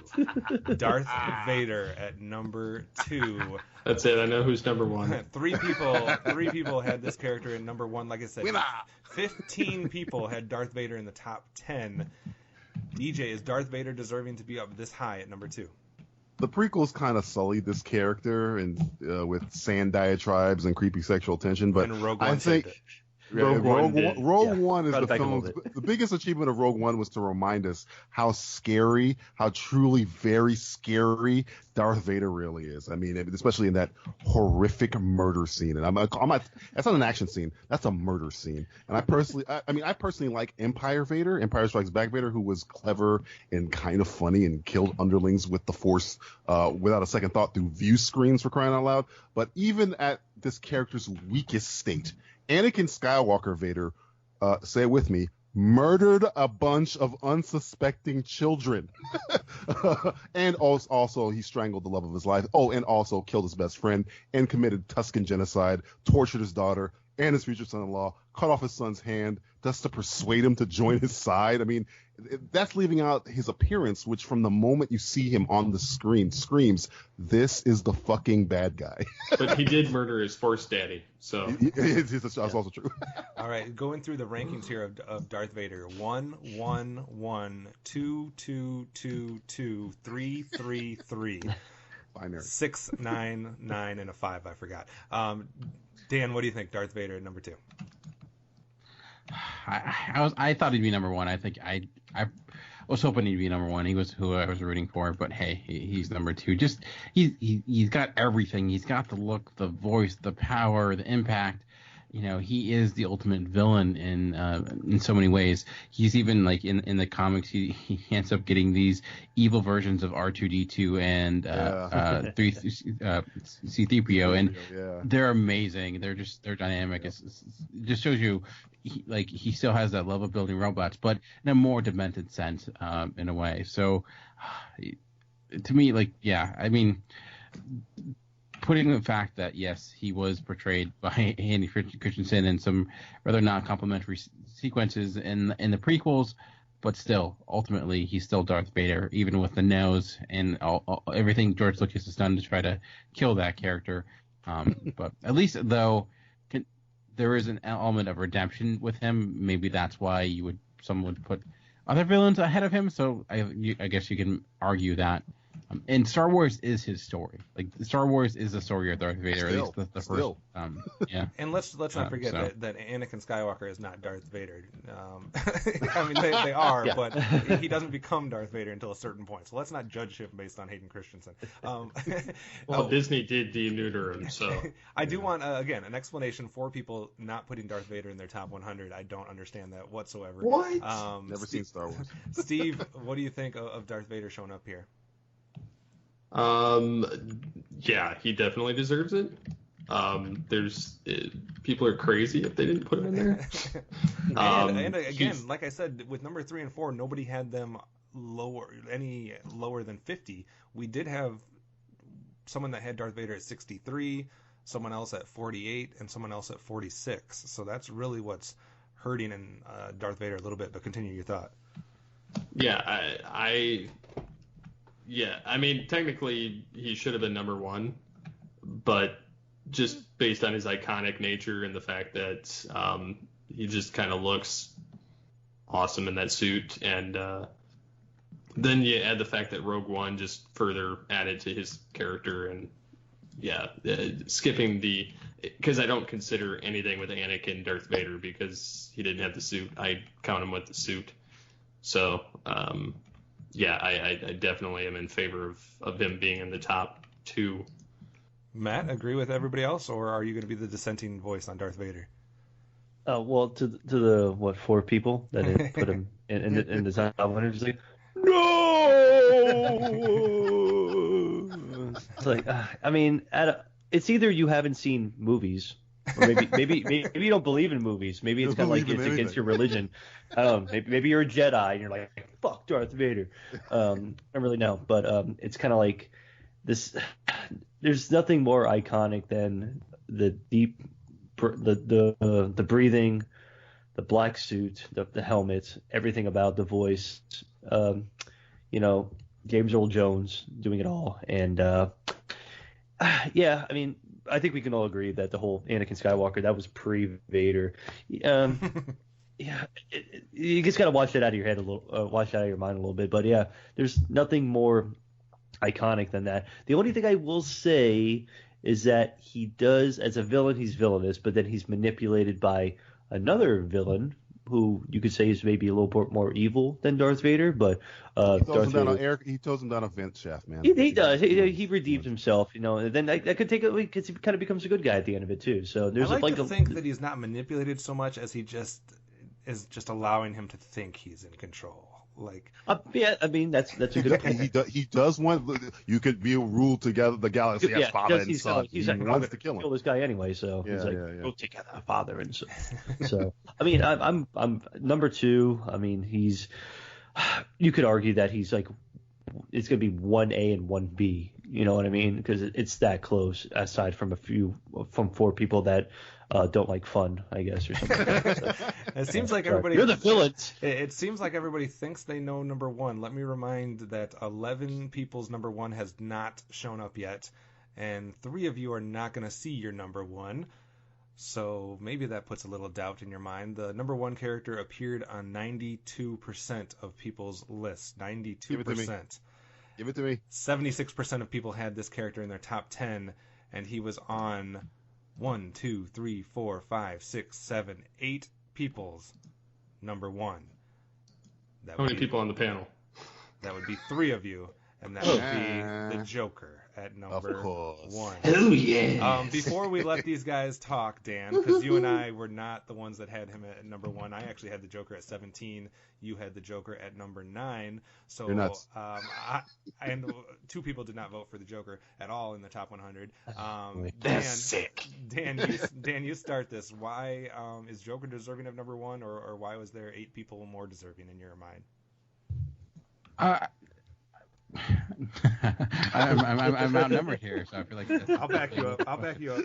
Yeah. No, okay.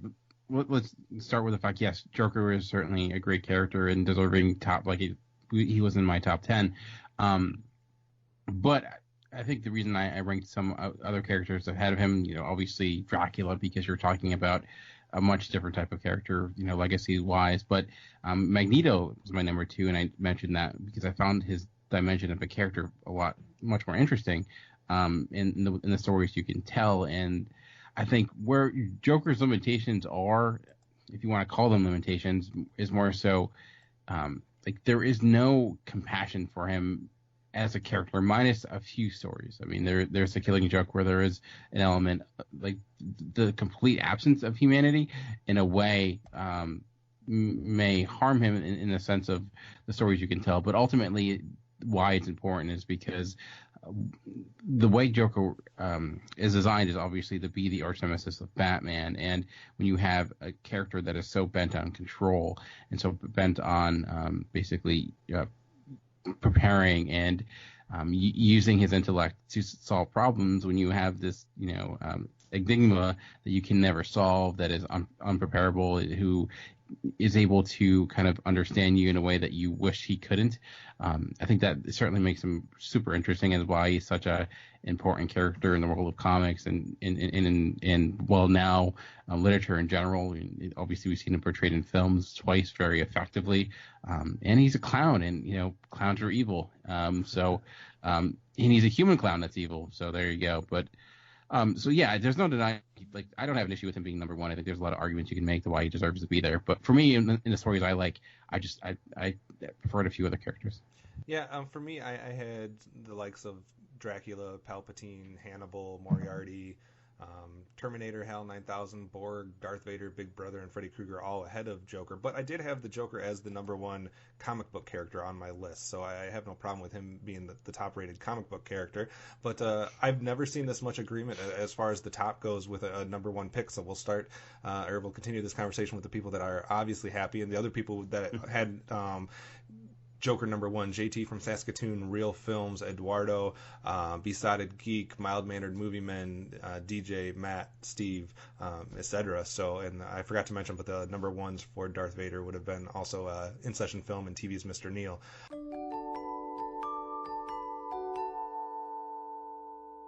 So let's start with DJ. What do you think Joker reigning supreme on this entire panel? Not a ton of comic book characters, but Joker at number one.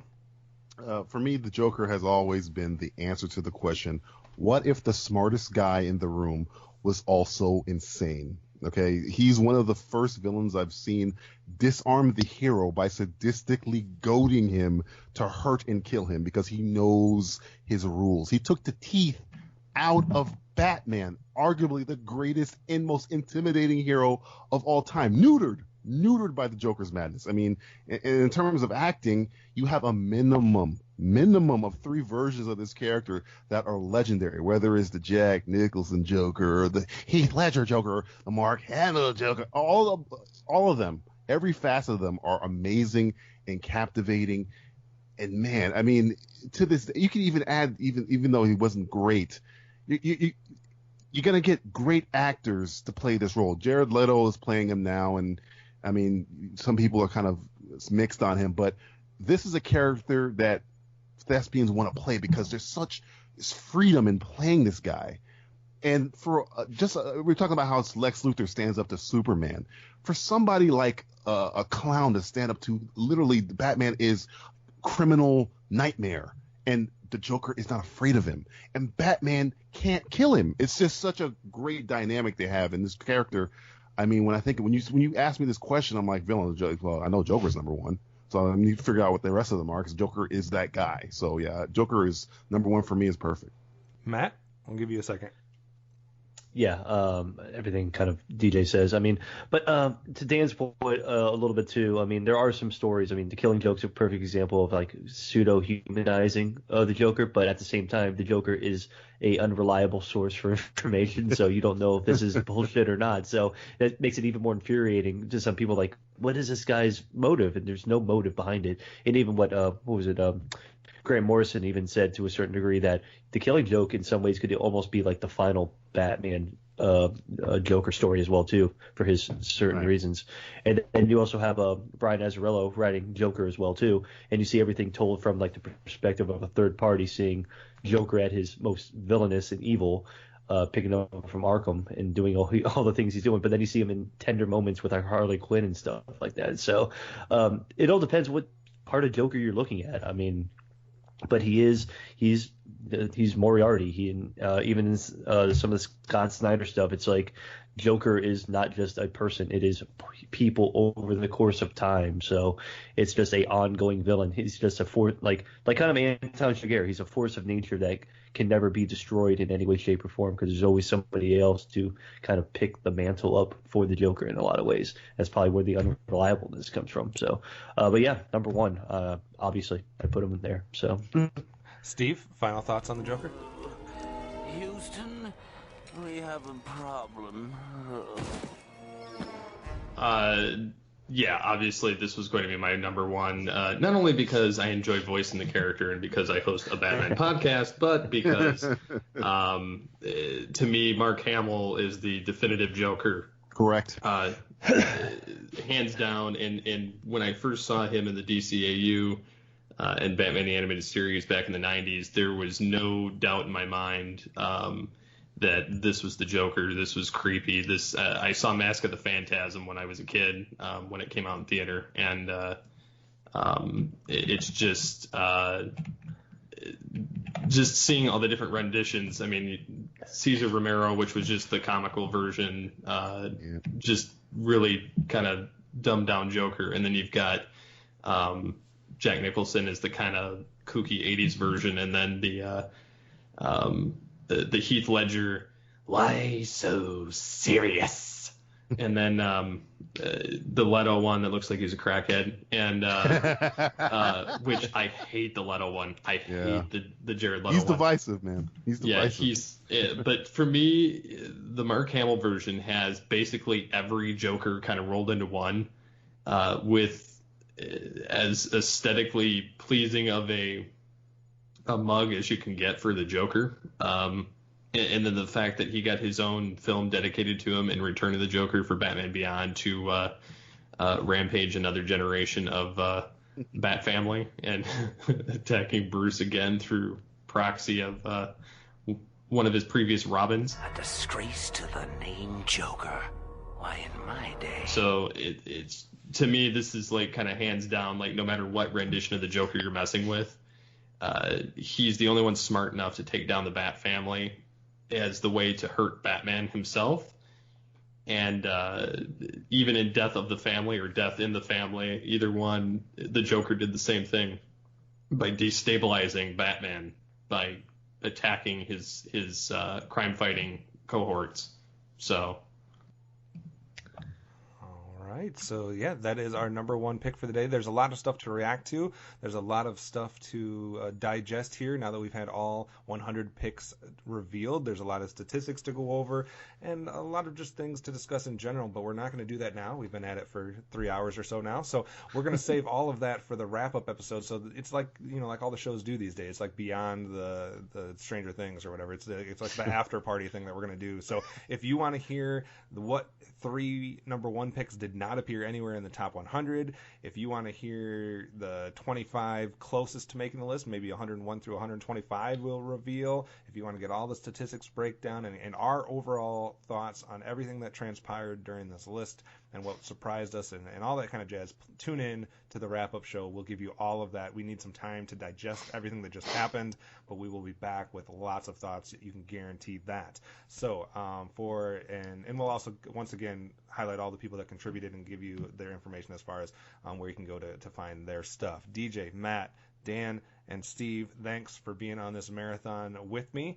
And thanks for all of the opinions and the feedback on all of these picks. I think we did a pretty good job of knowing at least something on every single character that appeared in the top 100. So kudos to all of you guys for your various and diverse knowledge. So tune in next time for another final look at our top 100 fictional villains when we wrap this thing up and put a bow on it. Tune in next time. The Office, now. Swell, Mr. L. Mr. L? Mercy? Oh, yeah, she had a little accident.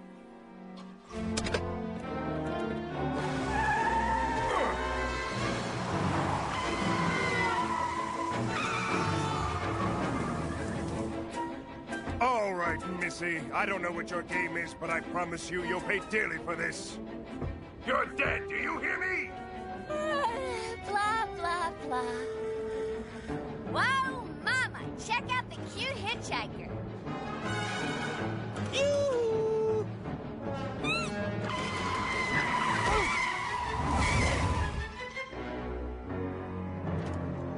Joker.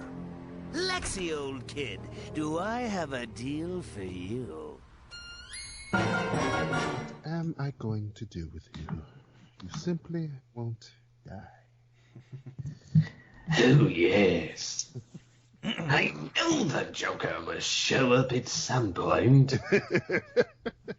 Harley. You killed Captain Clown. There's going to be a whole outtake of just DJ and Steve doing lines. You Not killed Captain Clown? How dare you? You sound like the Batman version of the Joker. But Mark Hamill always goes up like this, and then goes lower when he's upset. But you Always. sound like the Kevin Michael Richardson version. I like the Kevin Michael Richardson version. He's awesome. That's from the Red Hood, I believe, right? No, that was. Which one is that? That one's the guy that played Bender. Oh yeah. Oh yeah. What the fuck is that guy's name?